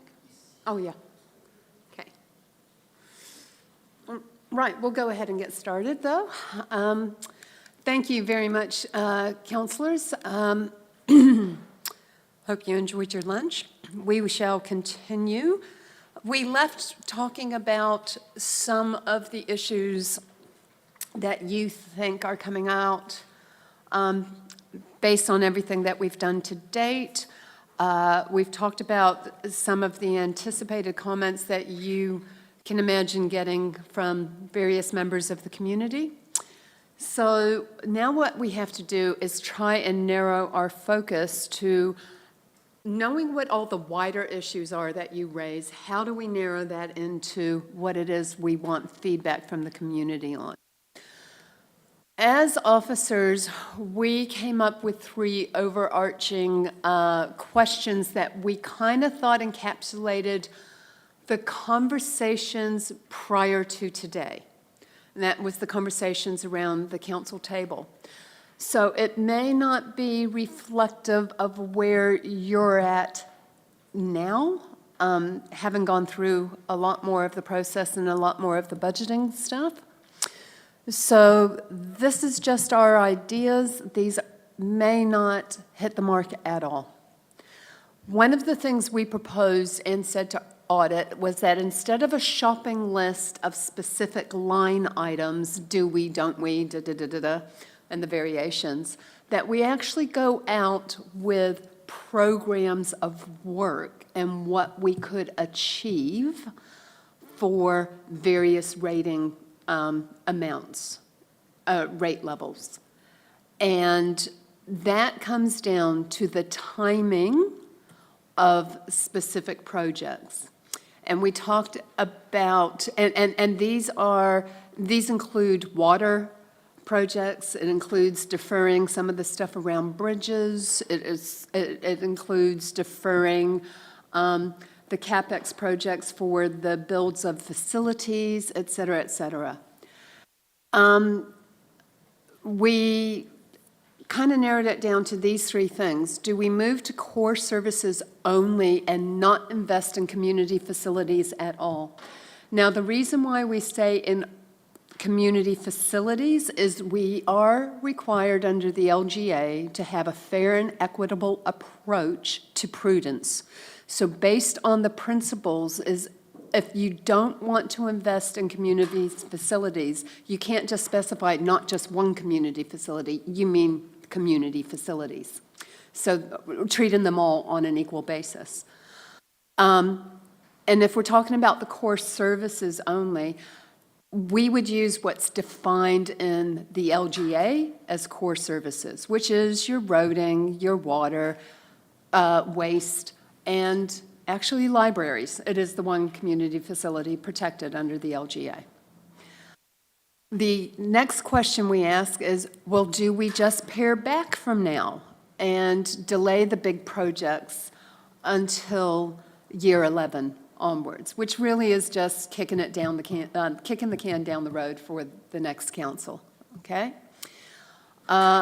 Or do we do it all within the next few years as we've modeled the current budget model on after the various revisions? So that's what we're saying. And so really, the question of do we, don't we, is the first one. The option of do we drop doing the community facilities altogether? That's in your first option if you want to go down that track. Or do we actually just stage it later? We don't have to say year 11, we can actually say year 7. Look, it's an interesting question. If I were not to read the document, just thinking of someone going through that process, document in front of me, not read it, not a lot of time, go to the questions. Do we move to core services only? Oh, yeah, that'll save me X amount of percentage. You know, that'll get me cheaper rates without doing the full analysis. So that's the danger in leading people to somewhere that isn't. And then, you know, what do you achieve? I'm just conscious of how we ask that question, that they actually are informed before they answer it. Yeah. I'm a little bit confused why we're even being asked these three questions. I thought it all agreed that we would model all our projects. That's all we've been shown. And my point to that is, we don't have the true costs of the theatre to date. We haven't even got the stadium project off an A3 sheet of paper. So you're not going to pull any of them because we don't even have reality. So it's sort of annoying now, that question. I think you asked us that the other day. Well, you asked us the other day, and I think I said the same thing. So why are we going back? We're not going back. What we're actually saying is this is a summation of all the conversations you guys have had to date. And we are required by law to actually present a scenario or something, but we have to present options. So we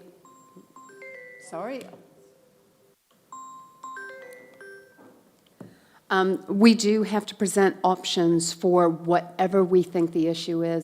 So is the issue, what we need to come down to is, what do you think the issue is? If we say it's not whether or not we do things, let's steer clear from there, okay? Let's accept that we're going to do everything that we've said we're going to do. So then is it a matter about timing, or what are your other options aside from that? I guess I'm a bit confused, because last time we went out with the stadium, the theatre, whatever, and no matter where you sit, if we borrow 60 million for the theatre heritage hub or 23 million for the stadium, we've got to pay that back. It's only in the last week we've told people what it actually costs on their rate bill annually for those things. They should then get the opportunity to feed back yes, no, maybe. I don't think you can group them all together and say all or nothing. So, I mean, what did we consult on last time? Because we seem to say you can't pick and choose, but we did last time. We gave them several options, and I'd like to see the options again. With the true costings. I'm not saying you can't pick and choose. I'm saying that last time you had 3 or 4 finite projects that you were going out, when we're talking about 2018, that was the first time that the Theatre Royal / Heritage Centre, but the museum was a separate item, and the question in 2018 was, should it be joint with the theatre? The museum was. Yeah. And then in the 2021 document, the question was really about, because it was introducing these things and to the scale. So, and in 2022, when you reconsulted on the Theatre / Heritage Centre, it wasn't about do you do it or not, because that decision has been made.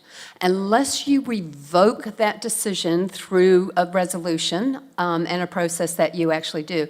At the moment, that is a decided factor, and we can explain that easily in the front. But if you want to relitigate that should we do the stadium now that and the theatre / heritage center, which impacts your museum, of course, should we do all the work that we need to in water, like the Geraldine water main? You know, we can identify specific projects again, if you wish to go down that track. But I think if you look at the capital program, it's around, the only way to save money is to shave a couple of $100 million off the capital program, and then go digging into, OPEX to a large extent as well. So I think that's the only other option. If you go down to the single projects, we don't achieve anything at the end of it. And it's just, yeah. I kind of think you do, though, because we've chopped out somewhere City Town that we consulted on last time. I don't know whether that's by resolution, but that's gone. The upgrade to the Total Art Gallery's gone, and we consulted on that. So we seem to kind of pick and choose, because if I'm a ratepayer, yes or no, do I want to spend, what was it, $70 on a stadium? Do I want to spend $183 on a theatre heritage hub? They do matter, because that's $80 million that someone's got to pay back. And that's the big issue out there. That's the elephant in the room. Whether you're for it, against it, sit in the fence, that's what's dominating discussion. And we do, whatever we borrow, we have to pay back. And my point is, all those other discussions never pinpointed a price for the stadium or the heritage hub. It was just a number that ratepayers didn't really know the impact of. And now we can present that to them. Because last time we told them was $17, which was absolute. I'm sorry, last time, what? I'm sorry? The last long-term plan, we said if we go ahead with the Theatre Royal Heritage Centre, it would be $17 on the rate bill. in the Only long-term for plan. year one. Only for year one. Never said year one. It said in that document, it says it accumulates. So, Yeah, but you're not being honest saying 17, oops, 187, are you? Because most people read that and we're accumulating on $17. Anyway, that's in the past. What I'm saying is we've got some real numbers now. Let's test it with the public. And should we do that for all the other big key items that we have on the table as well? Because if we're talking about the real impact on rates, and we're talking about borrowing, because we have to borrow for all our CapEx work program. Look, I disagree, and we're making a narrative here, because it is 60 million and 23 for the stadium, 84 million. That's a significant amount of borrowing. So don't play it away with it doesn't matter. And I don't think, you just have to look at the feedback, vanity projects. People are interested with bridges, water, essential, and we're led to legislative ways of doing that, road safety, all those things. It's how people describe it. I don't think necessarily they're vanity. I'm in favour of a theatre, but maybe not the one we're going down, yet to be persuaded. But I will, if we're honest in our long-term plan, with honest numbers, I'll get honest feedback from people. I think you raise a good point there, Stu, in that you're in favour of the theatre, but maybe not the one. And if we do a shopping list per se, how are we going to get that feedback from the community? They're going to go no to a $57 million theatre and heritage hub. Does that mean no to a theatre totally? Potentially not. People will again feed back. Maybe another iteration is something like Ashburton, which was never put on the table to start with. A new build that can actually double as a conference centre. I don't know, but what I'm saying is the feedback I'm getting, straw poll at work, 7 out of 10 said don't do it.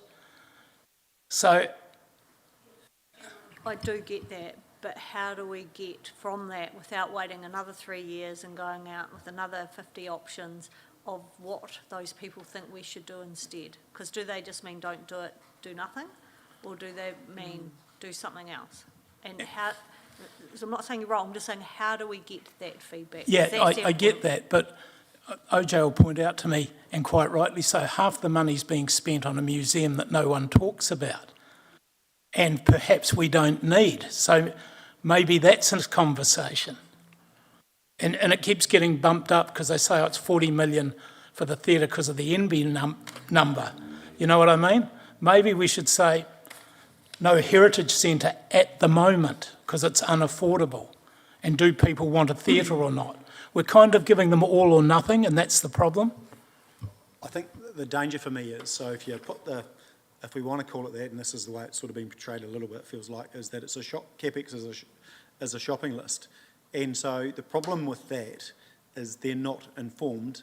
They might have a little bit more information on theatres and stadiums, but if you put it all up, they're going to have to choose more than the 3 projects that total 68 million, what is it, 23 and 45, 68 million. They're going to have to choose the 7.5 million, renewal at Geraldine. They're going to have to choose this. So it becomes a shopping list, and we need to shave a couple of $100 million. And so that's the danger. We kill a theatre in the museum, and say we keep the stadium, you've still got a massive hole. And how do we get that? Do we put it up to the public to go through, the pump station there, and, that doesn't need to be done because we don't believe that their, renewal programs, and the engineers aren't doing their job. We're just hitting hope. It becomes quite a hard one. So that's, So the one thing we don't have is the cost of a new build theatre/heritage centre. So everything's been centred on the existing building. But what we do have is we have a cost estimate from the contractor to strengthen and refurbish the theatre only is 34 million. To theatre only, new behind BOH, loading dock and central core 41 million. Option 1, theatre and museum maximum deferred works, which means you'd get a shell of a museum, 50.5, and base case, theatre and museum, current scope plus value engineering, 52.5. So that's the 4 figures. Now, I don't know whether you want to consult on those or not. And then I also got them to give a rough estimate for a sports precinct. It's only the 6 courts plus strengthening, that was 15. So our 17 that we said was pretty damn close. So the 17 is probably the right number. So they are the numbers. They're not in the long-term plan, and I don't know whether you'd want to entertain putting those out publicly. Well, I've just done it. But whether you want to put those into consultation document or not, and Vince is right, the decision's been made to do both of those, and there will need to be resolutions rescinded if you changed your mind. But again, I suppose we've got to listen to the community. the question there again, where is the saving? And we still need to make the decision because we haven't, been presented that in a council meeting to make that decision on the theatre heritage hub go forward. But where is the saving for this 10-year long-term plan? More holistically, where is the saving by pulling 10 or 20? Because we don't have a theatre. We're the only provincial town in the provincial area in the country that doesn't have a working something at the moment. So what is our solution around that? And I don't think going back to 2018 or whenever it was, all these things were considered.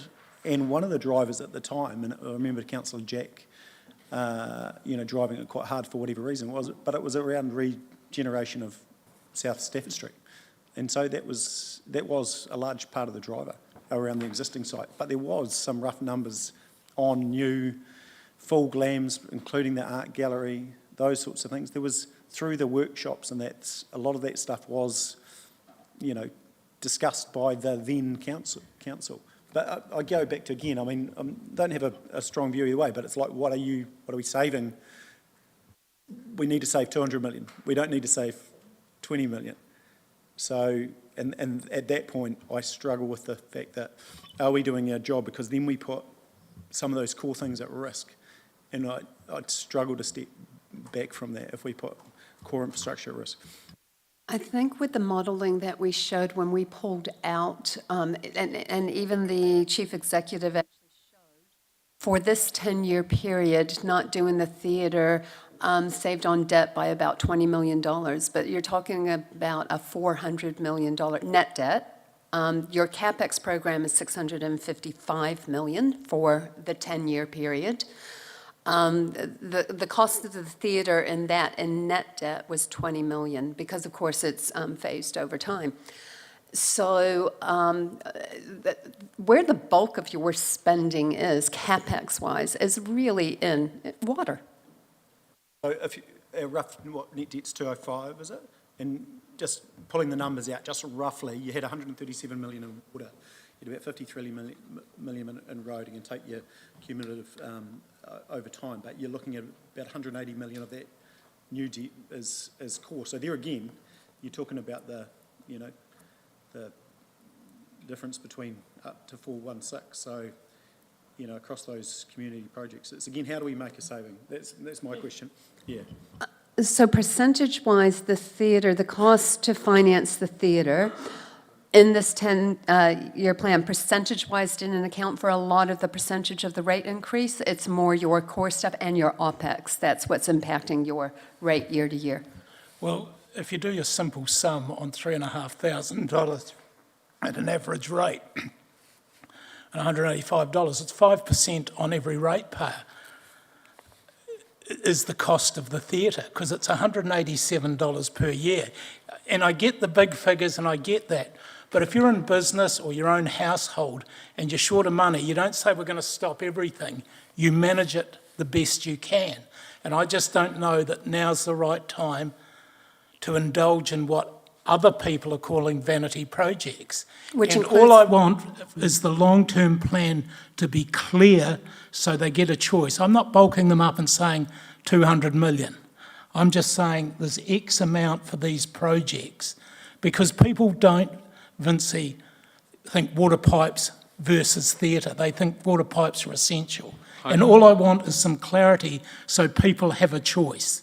I think it's, I think for the consultation document, we've got to be clear what our capital program is, and you've got to keep it at a fairly high level. So, your drinking water, your storm water, there's 3 categories: roading, and then your theatre and your stadium, there's 5 plus others. And if you just show those and say, give us your views on those, that will draw it out, rather than actually saying, what do you prefer? We just need people's views. Because it's not an auction. It's not a popularity contest. We just want people's views on And how does that look to them. legally, we have to say what council's preferred option is in the consultation document. It is. It's everything that we're basing our modelling on, and based on current decisions. That's council's preferred option. So do you want us, instead of actually putting a menu, do you want us to actually itemize specific things to get those views that the chief executive, we'll take guidance from you. It is your choice, but I need a collective view, not a unanimous one. I just need a majority view. So I'll leave you to discuss amongst yourselves to have that conversation. I'm really comfortable with number 3, because that's where it sits, and let people feed back to us. That's all I'm saying, but show them the true cost of the options within that. Yeah, and I agree, true cost, and I think that was what was good out of that data the other day. I mean, some might come back and say, oh, close the swimming pools tomorrow, there's $327, So, hey, swimming pools, this, there you go, $1,000, done. We've done, there you go, councillors, what are you doing around the table? We've done your job for you. But it is the opportunity to tell, it's the same with My Way, if you jump on My Way, you're getting the deal of the century, because it's subsidised by the, ratepayer to, $10, $12, $14, whatever it is. I think that's what people forget, is actually public transport, core services, they are all subsidised to the hilt. If you pulled away from that, so it's actually part of the explanation on what councils provide, because that subsidisation, you just don't get these services. Fantastic. I've got the feedback that let's just stick to number 3. What are our options under number 3? Because that's legally what we have to provide. So what's the alternative to number 3? If that's what you're saying, that's what we're going out with. Because legally, you have to give options and say, which one does council prefer? Council prefers to do number 3 in its entirety, because that's what you've based your decisions on. Councillor Scott's got some good quotes. Was it a slash and burn or But so this is I don't know how we communicate it, but how do you explain that, this is your option, shave, and I actually haven't seen what does shaving $200 million do. Obviously it affects operational costs in different, like a theatre versus a water pump and all that sort of thing. And what does it deliver you down the track because you haven't done that? investment. And I can't quite get my head around, you know, what exactly that means and how do you, you know, give that as an option. You know, what is a 200 million out of your capital program doing 400 instead of 600? You know, what does that look like, and where does that get us? It probably gets the next, you know, the council in year 11 in a whole lot of trouble.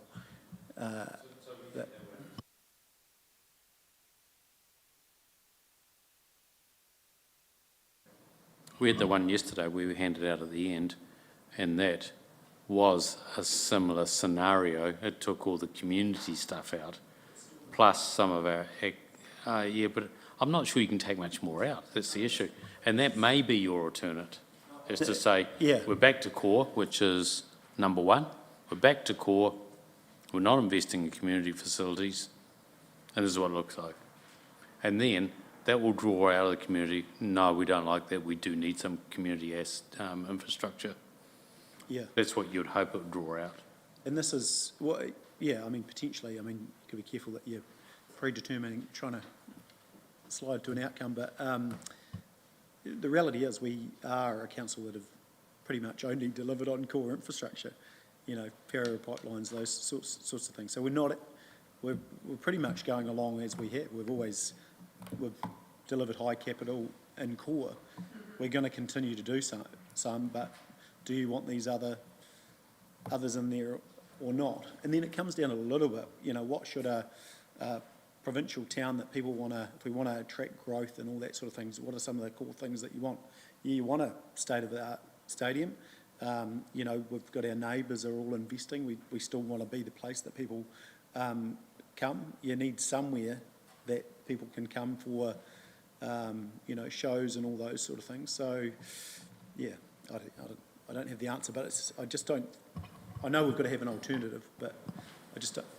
To be fair to Timaru, you have always been known to be infrastructure deliverable.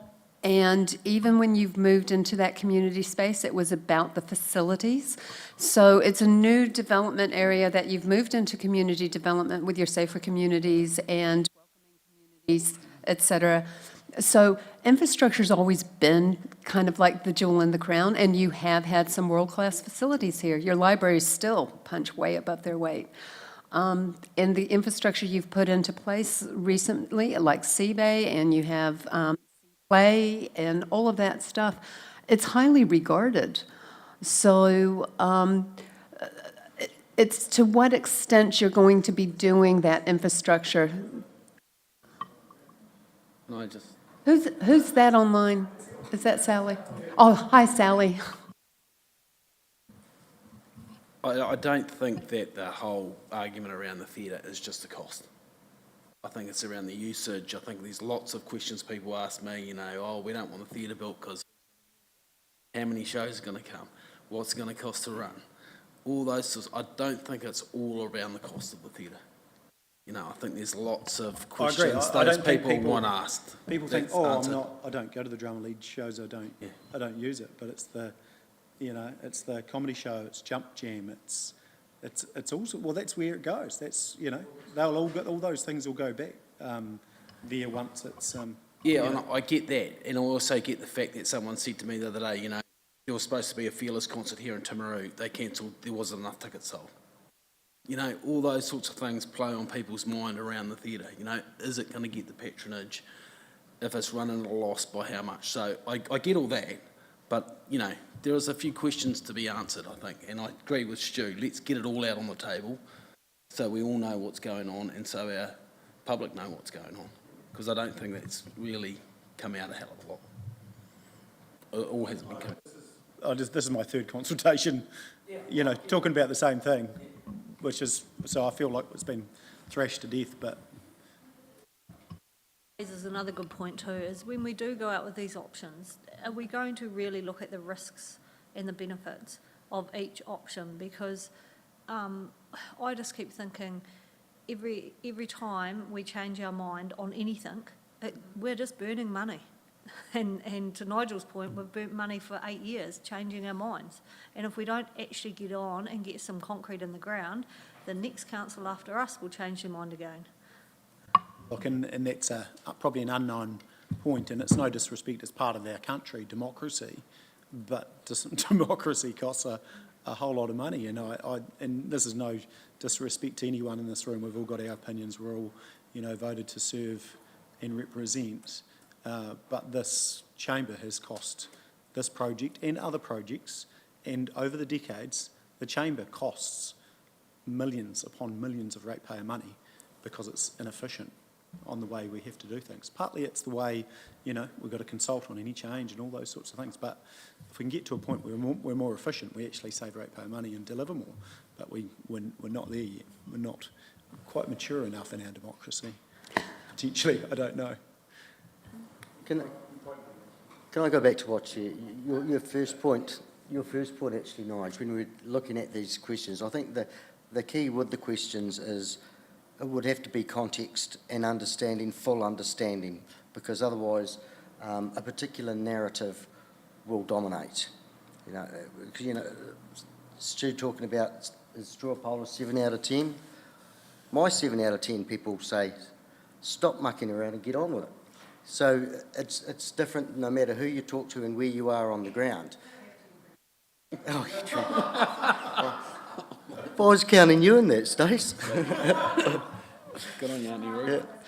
Yeah. Anyway, so it is all about context and full understanding behind each of the questions. So if it was written in full, so somebody is potentially making a considered decision with their feedback, but still has the opportunity to say, but I still think we shouldn't be doing this.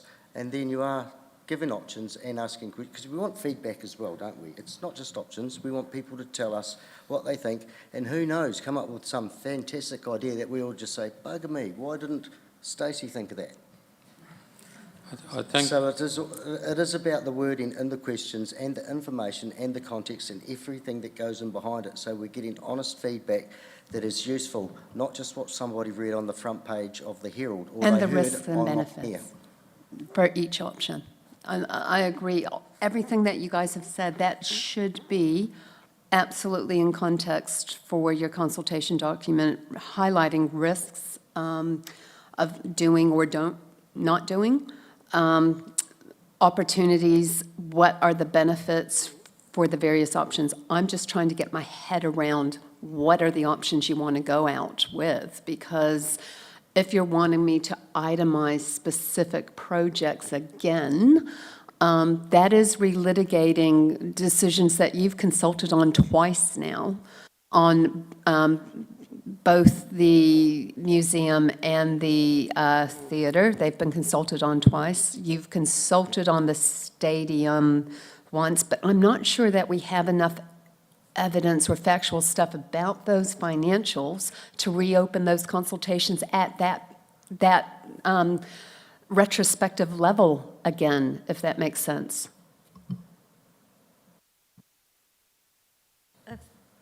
For a starter for 10, now that we've thrashed that all out, I'm probably happy with those 3 that you've posed there now. We can tweak the wording, and of course, they will be fleshed out. With a lot of context, with risk and benefits, with what it will actually mean if we delay everything, or what it will mean if we just stick to core stuff, and the impact on rates and all of those things. They probably are the only 3 options. And what we may do, instead of saying from post year 10, because then it's not really an LTP issue for this LTP, we might phase that in the middle somewhere, like what we did with the microfiltration and, for Claremont. We may move that in the middle so that there's a middle ground. There's don't do it now, or somewhere in the middle.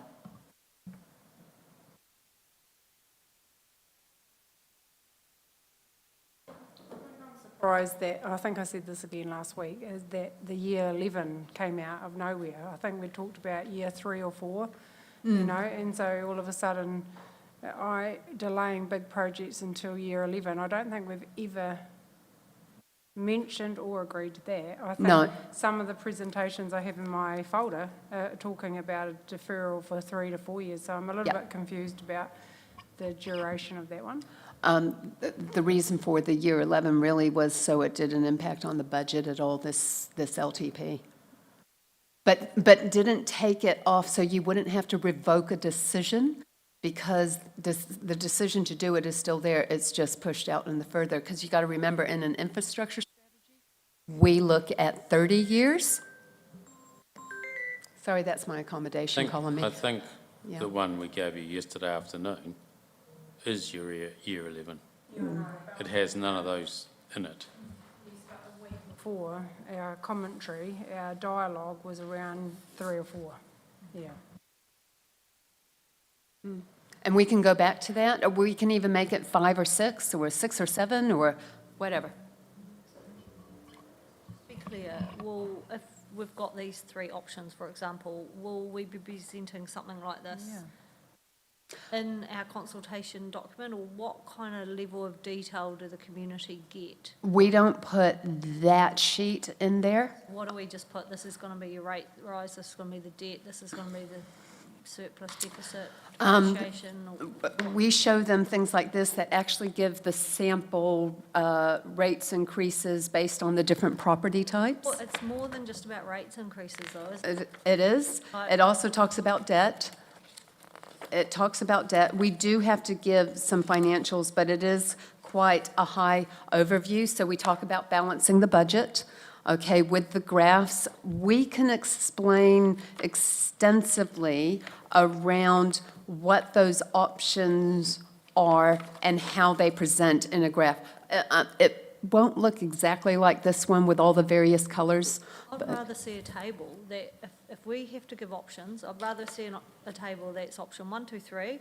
This is rates increases, this is surplus, this is depreciation with funding, this is debt levels, and whatever other key things. Yep. So not exactly a spreadsheet like this, but pretty damn close to it.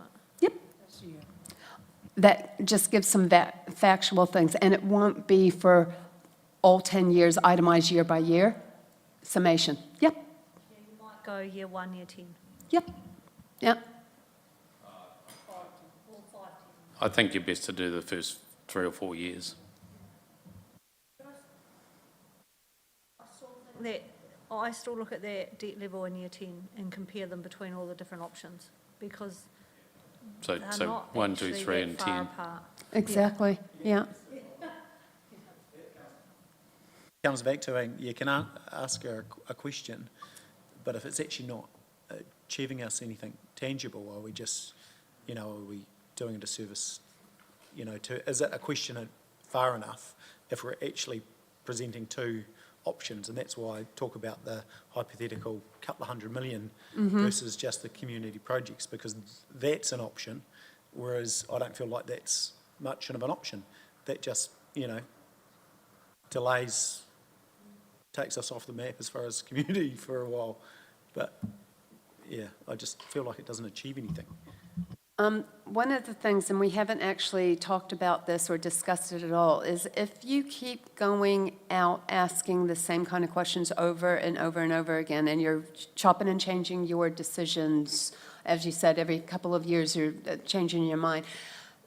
If it's based on evidence and a real benefit, and you can justify the change in direction,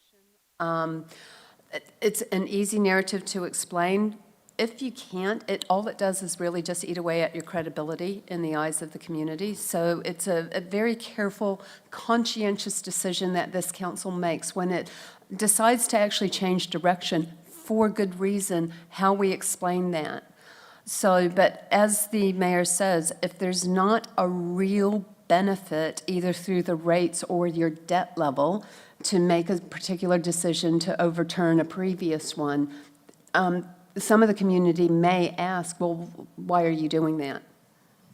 Just on that credibility thing, I was going to ask a question about that, just the weighting side of it. Like, we are voted in to do a job, to make decisions based upon the feedback that we've had from our ratepayers here.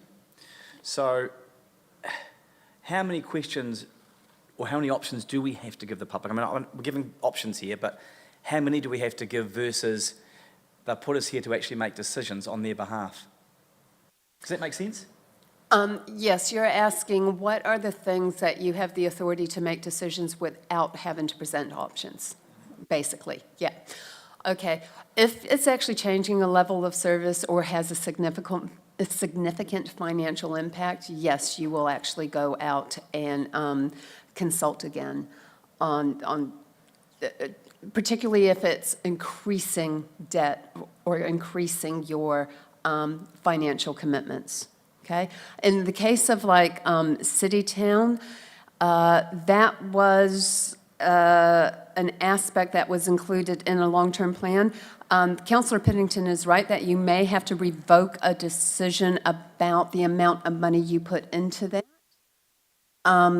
But it's not going to have a huge impact on either A, your levels of service, or on the finances in a negative way, because you're redirecting that money into other things. And the core things in City-town are still going to get done, and i.e. the things around the water infrastructure and the street upgrades, et cetera, because we didn't really have the finalized concept plans of a lot of that city-town stuff that we'd gone out to the community with. So we haven't presented them with that to revoke that part, if that makes sense.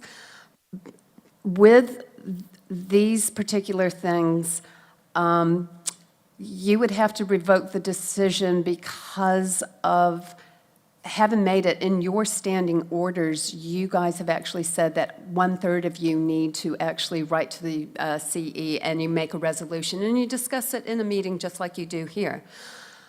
And you explain that to the community. Your question about what you can actually make autonomously and what you must consult on the public with, it's the stuff really that's about impacting the public. For the city-town one, it won't impact them greatly because you didn't have something finalized that you're taking away, if that makes sense. It was still in very early concept designs. Don't we need to simplify the consultation? We've got about 6 or 7 main items we've got to get the community's opinion on. Water, roading, stadium, theatre heritage centre. You could, the city-town, and there might be a 6th one, you might split the water into 2 or something. If you actually went out with just those subject titles and got their opinion, we intend spending this much on water. This is what it looks like. We intend spending this much on roading. This is what it looks like. We intend spending on the theatre. This is what it looks like, blah, blah, blah. Give us your opinions. You have to present an option for each one of those. So what you say is that this is what we intend to do, this is our preferred thing, this is if we don't do it. Yeah, and this is the the consequence. impact on this is the impact on Timaru, this is the impact on the costs and so forth and so on. And give us your feedback on those 2 options. Yeah, That's what we would do. because the rest of it is pretty stock standard BAU, and it's a bit hard to Yeah. change. So, because it ends up, this is dollars and cents, it ends up being dollars and cents, and so you put 6 items out there. Some people tick, they tick 2 or 3, they don't tick the others, and that's fine, but what does that give you as far as feedback? Yeah, I was thinking more on comment that, As far as... I don't know, use the one that we keep going back to, the theatre, that people go, actually in context, this looks fine. Putting it into context, this is it. And Yeah, water, it just goes back to the how do you differentiate around the numbers, because that's what, it's a numbers game ultimately. Yeah. We can get emotive about the individual projects, but it's a numbers game and to make a difference, we need to save numbers. And that's where it does get back to, if we're saying we're going to spend 57 point something on this heritage centre, this is the revenue we expect to generate, including rates, this is the OPEX, this is the effect on your rates per annum, 180 whatever dollars it is. The same with water and that. They would soon see that water is the lion's share of what their rates are going to. Oh, they'll see that straight away with the See that graphic. straight away, and they'll go, do we want to pay that much for water? Actually, we've got no choice, tick, Yeah, or they could go, we're spending $1,000 of your rates on water. No, you can spend less, but, yeah, I don't know, it's, yeah. Council, I also want to highlight the reason why you went out with a shopping list of itemized things, the last two LTPs, was because they were the shiny new things. And this isn't the LTP of shiny new.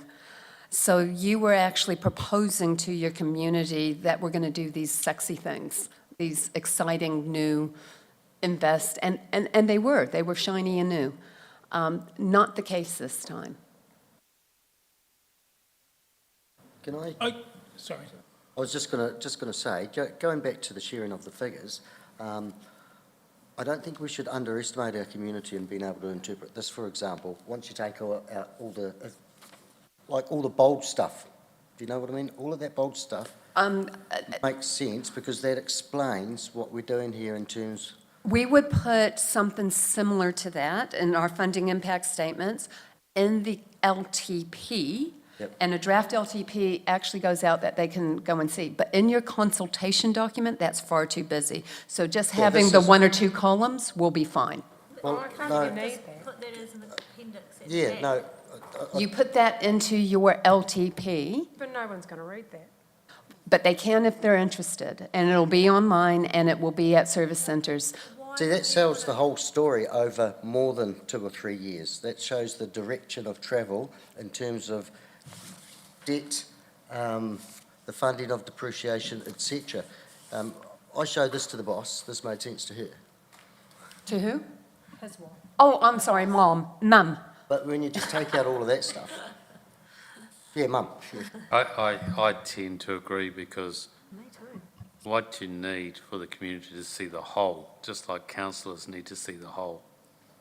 And while we have all of our different departments, you can see all those individually, but someone will try and add it all together and come up with a different number. Whereas if you put that there, cut down, as an appendix, it's quite powerful. I agree, it's fully transparent, it earns the trust of the community. If you don't want to read it, don't read it. Yeah. But it's all in the public domain anyway, so why would we not make it easy for our community and just put it all in one document? Okay, if I'm hearing from you, you would like a summary of that in the consultation document? No. Yeah. And the reason why you would never do every single line is that there are items in there that would be very complex to actually explain to the community in lame person's terms. I mean, we've had to explain it a few times, even they've explained it to me a few I times. disagree. No, you just Really, need other expenses? How are you going to quantify that? the thing, other expenses, this, and you name it. It's not that hard to put a one-liner. Depreciation, well, staff There's a lot of cost. information around depreciation that we, If you just go total expenses, 128,000, or a million, sorry. Okay, we wish they were 128,000. I would You're suggest. just gonna oh, go, what is that? So, if- Whereas I think actually there's only 4 expenses there. Yes. I think it's the right We'll level. come up with something Yeah, thank you. at the right level. We'll have that debate. But we've heard it needs to be there.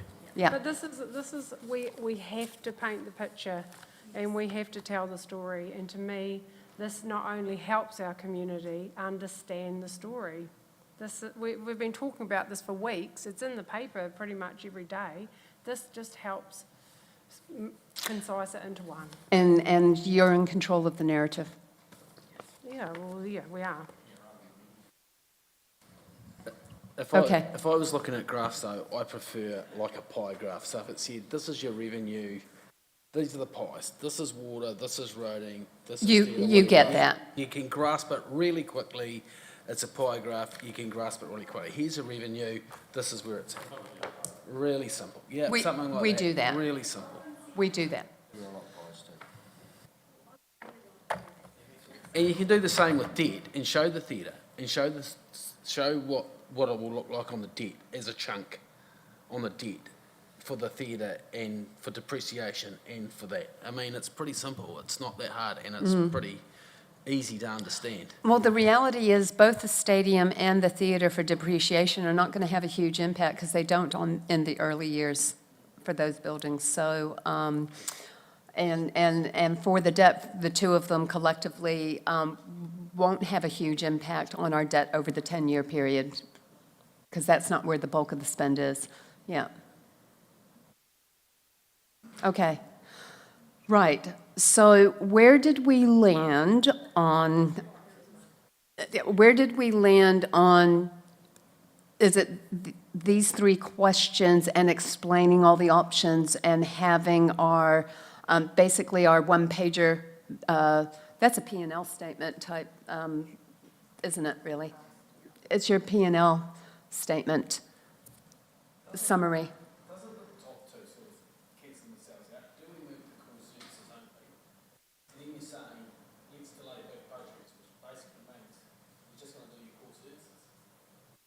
No, but Not too sure those two questions.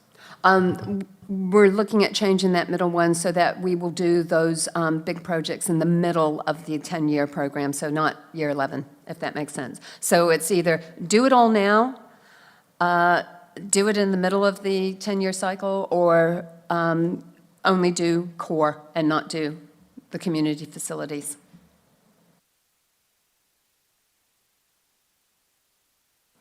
Councillor Piddington? I guess I still have trouble bundling them up. Because remember, like Nigel just said, if you've got water and then you've got your bulk projects, then you've got, and then under community facilities, you'd have stadiums, you'd have heritage centre, you'd have whatever. So I think As long as they're split out below, it's just, that's saying what community facilities they are. yeah, as long as we're clear with what the community facilities are and what it's cost, because I'm a wee bit frustrated, we get told, oh, we kept delaying the theatre. When I arrived here, I got told in the CE's office, with some people that are in this room, 23 million, Stu. That's all that will cost you. We're now at 57 and heading north. So there are reasons for the delay. We just didn't delay for delay's sake. And 4 of the shiny projects where we've canned 2, and 2 might be on the chopping block. So there were reasons for it. It wasn't because we were sitting here going humpty-doo, humpty-day.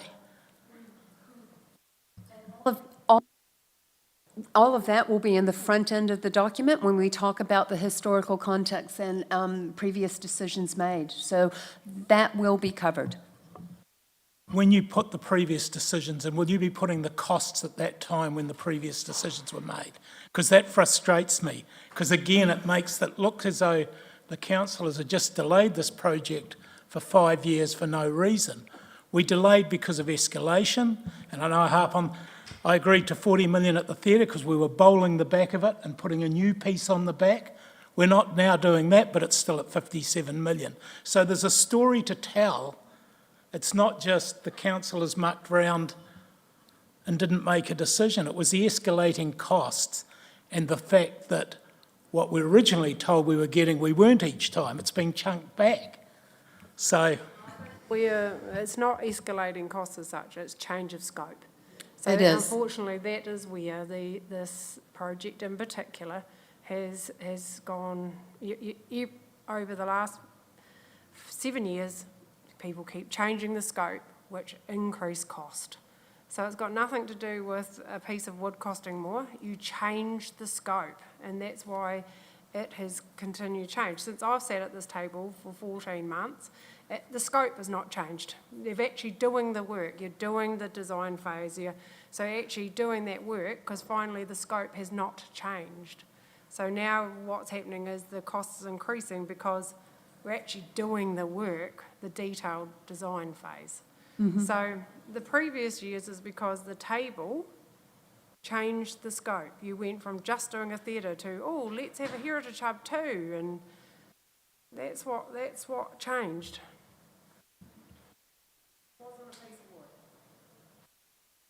Yeah, I totally agree with Stu though, because it has definitely been, all those changes has created us to be here today on that, because we haven't been able to make a decision. If we made a decision on 23 million and we started the project back in 2019, when I started here on council, we'd be sitting here wondering, how's this had a $30 million blowout? That's reality.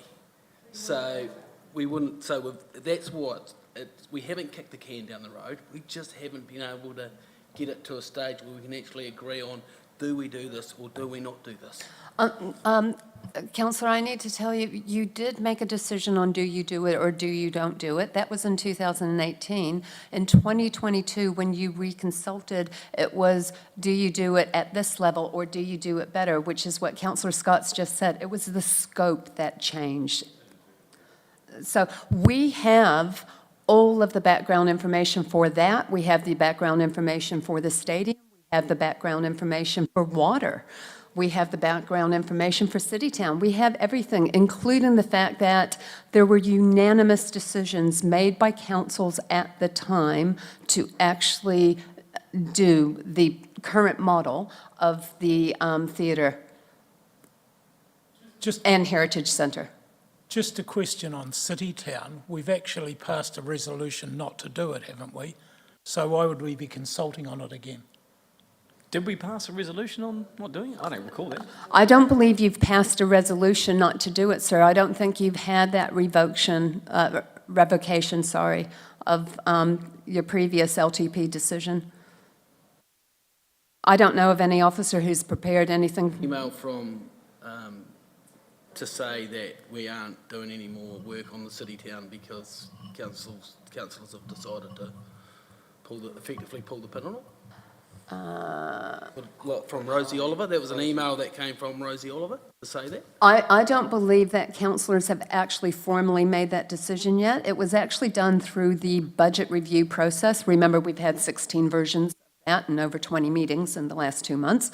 So the message may have been a little bit confused, but when you adopt your draft budget next week on the 27th, we will have in there around the Citytown budget. What we've done is we've changed the budget so that there's still a budget for Citytown in there, but it's just on pipe work for water, and it's on the pavement for the slippery tiles for roading.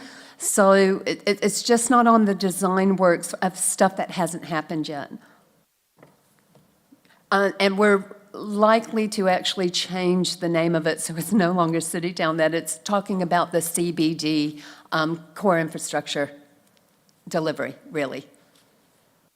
Cool with the name change, because otherwise it'll confuse the hell out of people that we've all told we've canned the project. If we're just back to doing infrastructure, it should be CBD developments or whatever. Thank you for that, Councillor, yeah. So where have we landed again, sorry, on these? Is it these 3 questions, or do we want to do the itemized?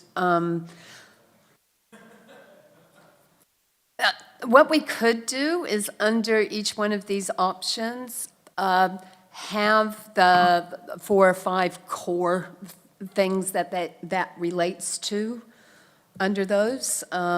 You know, water for this amount of much, roading for this amount of much, what have you. That would be good, because it gives some context, because it's pretty hard, just those yeah. whole questions, to even understand what they mean. But I think it's a real powerful message to show what, all the great stuff we do. You know, like all Agreed. the water projects and how important they are to our community. You know, all the roading projects that, you know, a lot of people don't see, like your bridges and your, you know, all the great stuff. So I think it'll be a real powerful message. Cool. Yeah, I think that's, you talked about it earlier in the consultation document, but some of the photos and the videos that we do, you know, it's with the bauble sitting in the ponds up at, you know, up at Downlands and those sort of things, because there's some really cool stuff. I get quite excited when we talk infrastructure, personally. I also think what You're this, happy with it? I was just going to say what this has actually demonstrated and what it will demonstrate to the community is it's not as clear cut as just going, let's Exactly. can this project and we're all good. Oh, So there's no so one I silver think- bullet. So I think with a lot of context and a lot of detail around what each project means and what it costs and what we do and all of that, I'm still in favour of these three options. Yeah, and it's difficult to explain this with context as well, though, but the value that things provide, so that we're not just a council that knows its dollars but doesn't understand the value of things as well. And that's where we get into the benefits and of the do or don'ts underneath those things. How I'm going to actually draft that, I'm a visual thinker, so I'm thinking of the document and where I'm putting various boxes and keeping it simple and all the rest of it. So you've given us a good challenge, councillors. Will you also demonstrate how they align with our strategic values that we outline at the start of the document?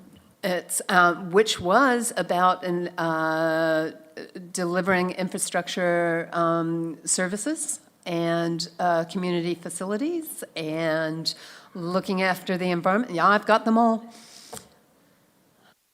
That's going to be the basis.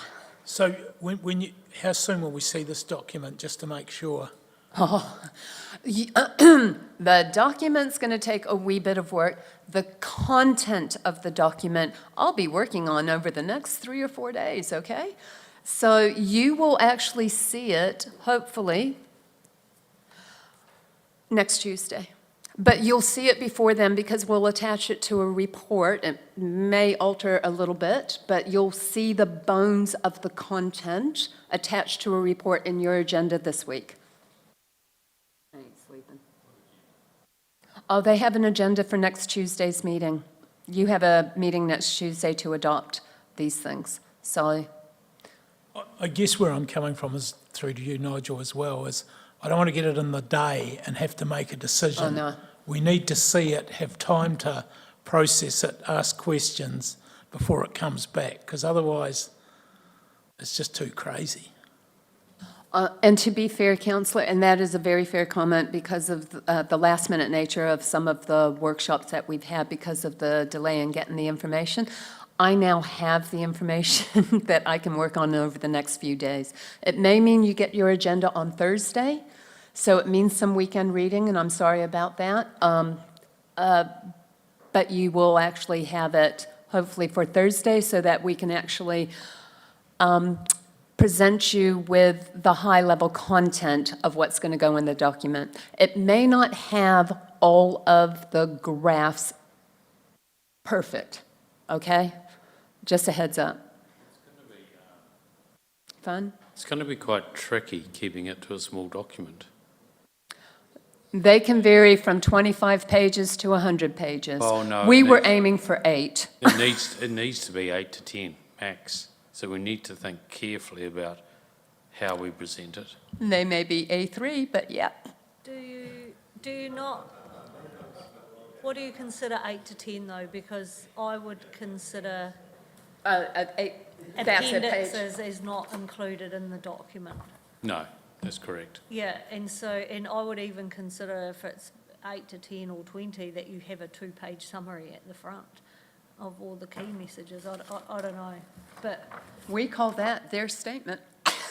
I would hate to think that we're going to cut some really good information off just to stick to a page limit. If it's at the kind of back half where it's extra for experts or geeks or nerds or whatever you want to call us that love a spreadsheet. It has to be a document where people pick it up and they read it.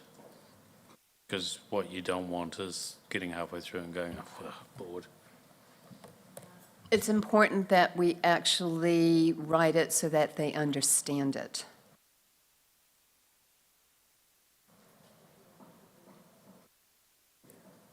You're right, though. It's the nerds, the accountants. We want those professionals in the community to have a real, good look, because it's going to be helpful that they have a look. They can analyse it and give, perspective as well. So I think that's... Councillors, to manage your expectations, I will tell you though, all the modelling that we do for like the 32, the rates are all going to be on our preferred option, which is number 3. Okay?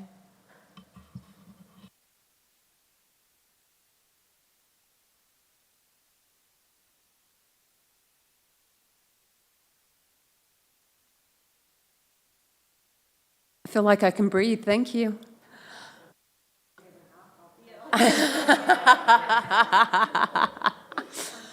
I'll recommend some CBD oil, that will help. Okay, so. Yeah, exactly.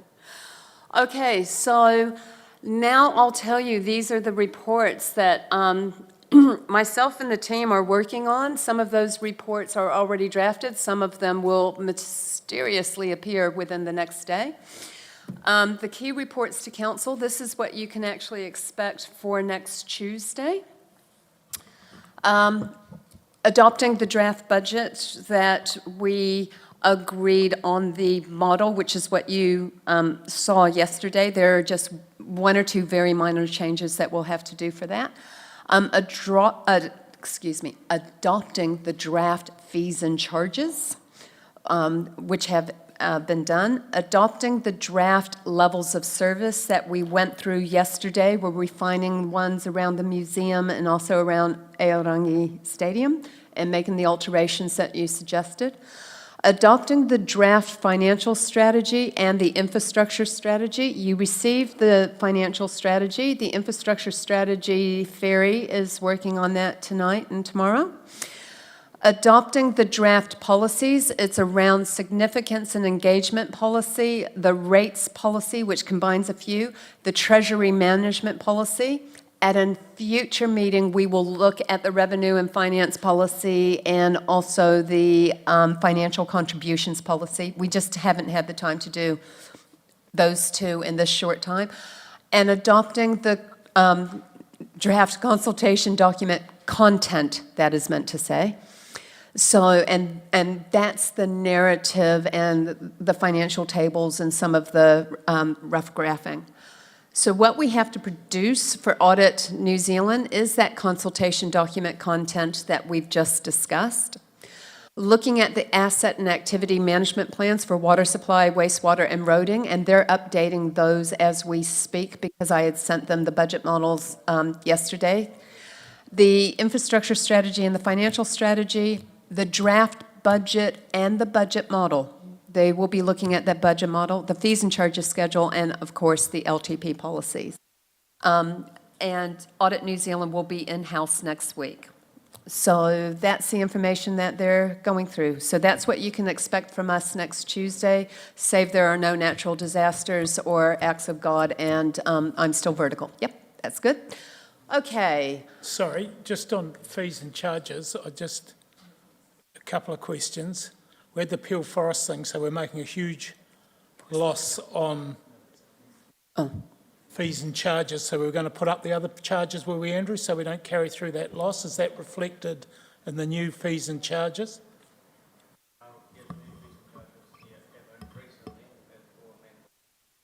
So there won't be a shortfall?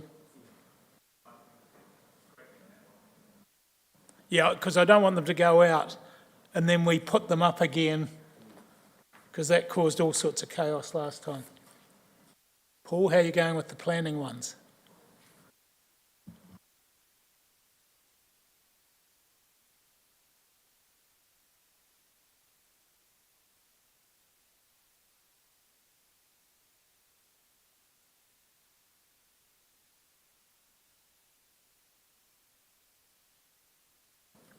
So, yeah, with the landfill, we have allowed for an increase in the fees across the board. And then coupled with that, there is a correction to the actual targeted rate as well to make sure that we are recovering the true cost of the curbside collection service. So, it's a balance there, but we double-checked the numbers last night and we're confident that we got it right this time around. Andrew, it's just that that's one of those ones where we did carry a big loss. And so with things like Peel Forest, are we just going to treat them as a bonus if it came rather than put it in? Because every year it didn't happen, or, when it doesn't happen, it left us exposed. I just need to be really clear that it's not real revenue coming from Peel Forest. My understanding is that the Peel Forest expense is sitting in the balance sheet. Yeah. Is that correct, Andrea? She's nodding. So effectively, when we do the Peel Forest, there'll be cash going out, but the P&L will not be affected.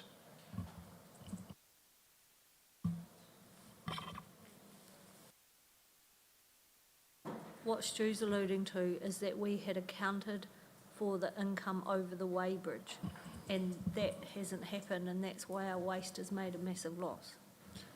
Yeah, it's recorded in our revenue, but it gets exited out expenditure. It's not real revenue as such coming in. The expenditure, Mr Trainer just said, was capital expenditure. It's sitting in the balance sheet. It's already been expensed. So when they were reversing the amount out of the balance sheet, it came through as revenue, internal revenue, to offset the expense. It's just accounting figure, double entry accounting figure. What we want to be 100% clear on, which I think the point Councillor Piddington's making, is that when we set the fees and charges, we are not allowing for anything across the weighbridge from Peel Forest. Correct. You shouldn't need it in there. The expenses should be automatically offset by the balance sheet. Yes, there's no allowance for Peel Forest.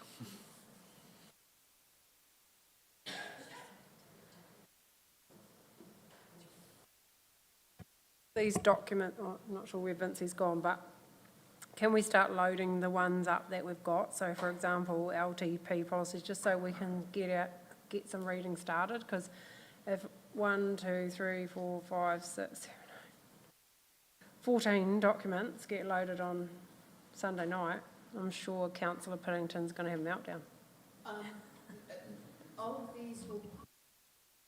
All of these will be sent out with your agenda, which is probably Thursday, okay? Yeah, of this week. Yeah. Sleep is a highly overrated value. Trying to say is I'm happy for it to be drip fed. I'm trying to sort of help the team, you know, we know those policies can go up. Yep. Get started. And I know that the fees and charges schedule, the LTP policies, and actually the draft budget, which you already have, and you've got the financial strategy. As soon as those asset and activity management plans are updated, I'm happy to load those onto the hub. So you'll get a lot of stuff prior to audit. And as soon as I finish the infrastructure strategy, I'll load that on. It will be draft. It will be draft. All of this is draft. And it's really the consultation document and the infrastructure strategy, which are directly me, that you'll be waiting on. They'll be the last things fed up there. Are you happy with that, councillors? Yeah. Okay. Right. This concludes our bit around what we had scheduled for today, but what we'd like to present to you now. You asked about our rating models for the rating properties, looking at our sample properties. So we have a very simplified rough draft. It is based on the former valuations because QV have just done some revaluations. That's not loaded into this model just yet because we only really got to use those on the weekend. I know finance people were in on the weekend trying to update our ratings database. It's also based on figures that were put into the annual plan as opposed to actuals. So when we do the QV ratings and the actuals, the percentages probably will not vary much further away than what you actually see here, but the dollar amounts may change, of course. Okay, so I believe Andrea has also printed out a set of these for you to see, but just to show you, sorry, looking at it, when you're looking at the average residential rate, based on a land valuation of $203,000, Your rates will actually go up on average about 16%. It goes down to 14% for commercial properties based on a land valuation of $536,000. And for primary, at $400,000, it's about 12%. I think that's rural, possibly. Now, I need to make really clear that if you have double the land valuation, say in residential, it doesn't mean you have double the whole rates increase, because there's differentials in there. So things like your waste charges and water charges, which are targeted rates, stay the same. So, and the UAGC, all of those things stay the same. So just want to manage that expectation. Okay. If you have any questions about these, please direct your questions to Andrea, who's gotten off quite lightly today. And so it begins. Andrea, I've just done the first one, the residential rate 3536 over 3137, and it comes out at 16.5%, the increase. So if we're telling people 15% and it's 16.5, I know it doesn't seem a lot, but people get caught up in the numbers. Yeah, so essentially the 15% is an average over all of the categories. So if you took an average of the 16s and the 12s and the 11s and the 18s, you get an average overall increase of 15%. So when we go out,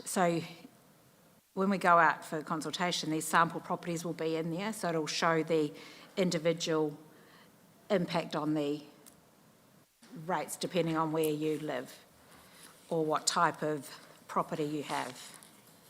So you'll note rural, for example, rural residential is only 11%. So it depends on the different types of rates that you have associated with your individual properties. And for example, Andrea, because this always fascinates me, if you take the waste management out of the residential, because rural doesn't have that in there. Yeah. Residential increase is only actually 12.8%. Yeah. Yeah.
Stu, if you take out all of the charges that rural don't get, residential's down to 11.2%.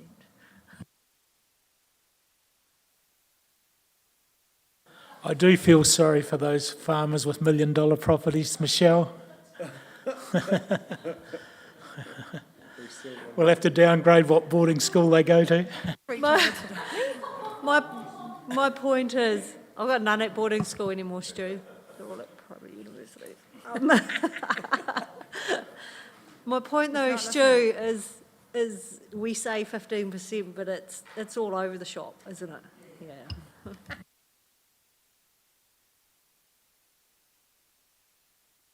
It's not entirely a fair comparison, the rural to the residential. It looks less, but it's all a lot of it's loaded up in those fees. Yeah. No. So I guess what it highlights is it shows you what each component costs you. I say, Stu, we could talk dollars instead of percentages if you want to talk about increases on rural properties. How she's sitting here, this is good. She needs to not sit next to you.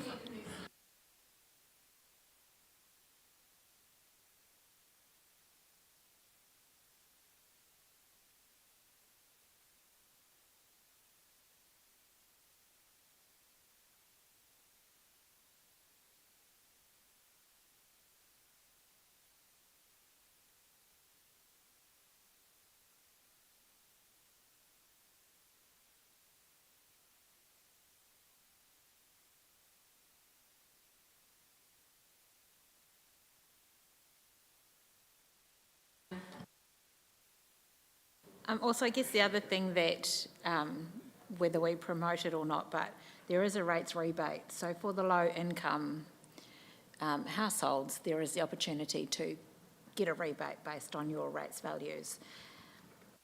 It's a hard one. It's not exact science, but it'd be nice to know on versus another area, are enough people receiving that rebate? Because that's a positive thing. It's money flowing back into the community, isn't it? You know, it's like, it's the same conversation around us not having our rates, our council housing at the right rate, because that would be that's money coming back from Wellington. So it's how you bring more money back from Wellington, and it's actually have those, you know. Yeah, and so how do we get, you know, I know we can't go into everyone's, you know, accounts and check what their finances are. I guess that's when it comes down to your stakeholders, when you're visiting the likes of Grey Power or your Ministry of Social Development or wherever it is actually just letting them know, are they aware that there is, you know, we have a rebate out there? Put it on the rates bill, Andrew. We should market it, but maybe that's something that we should be having conversation with, you know, the Herald and saying, well, hey, how do we, you know, because it's positive for the entire community if we can get central funding back in. It is a staged approach, so depending on your income levels and the value of your rates invoice. Yeah.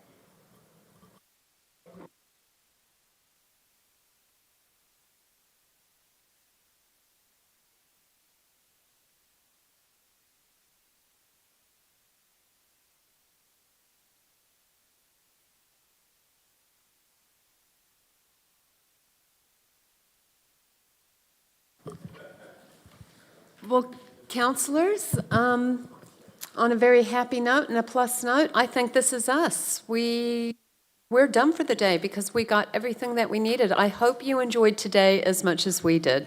Today was a very good day.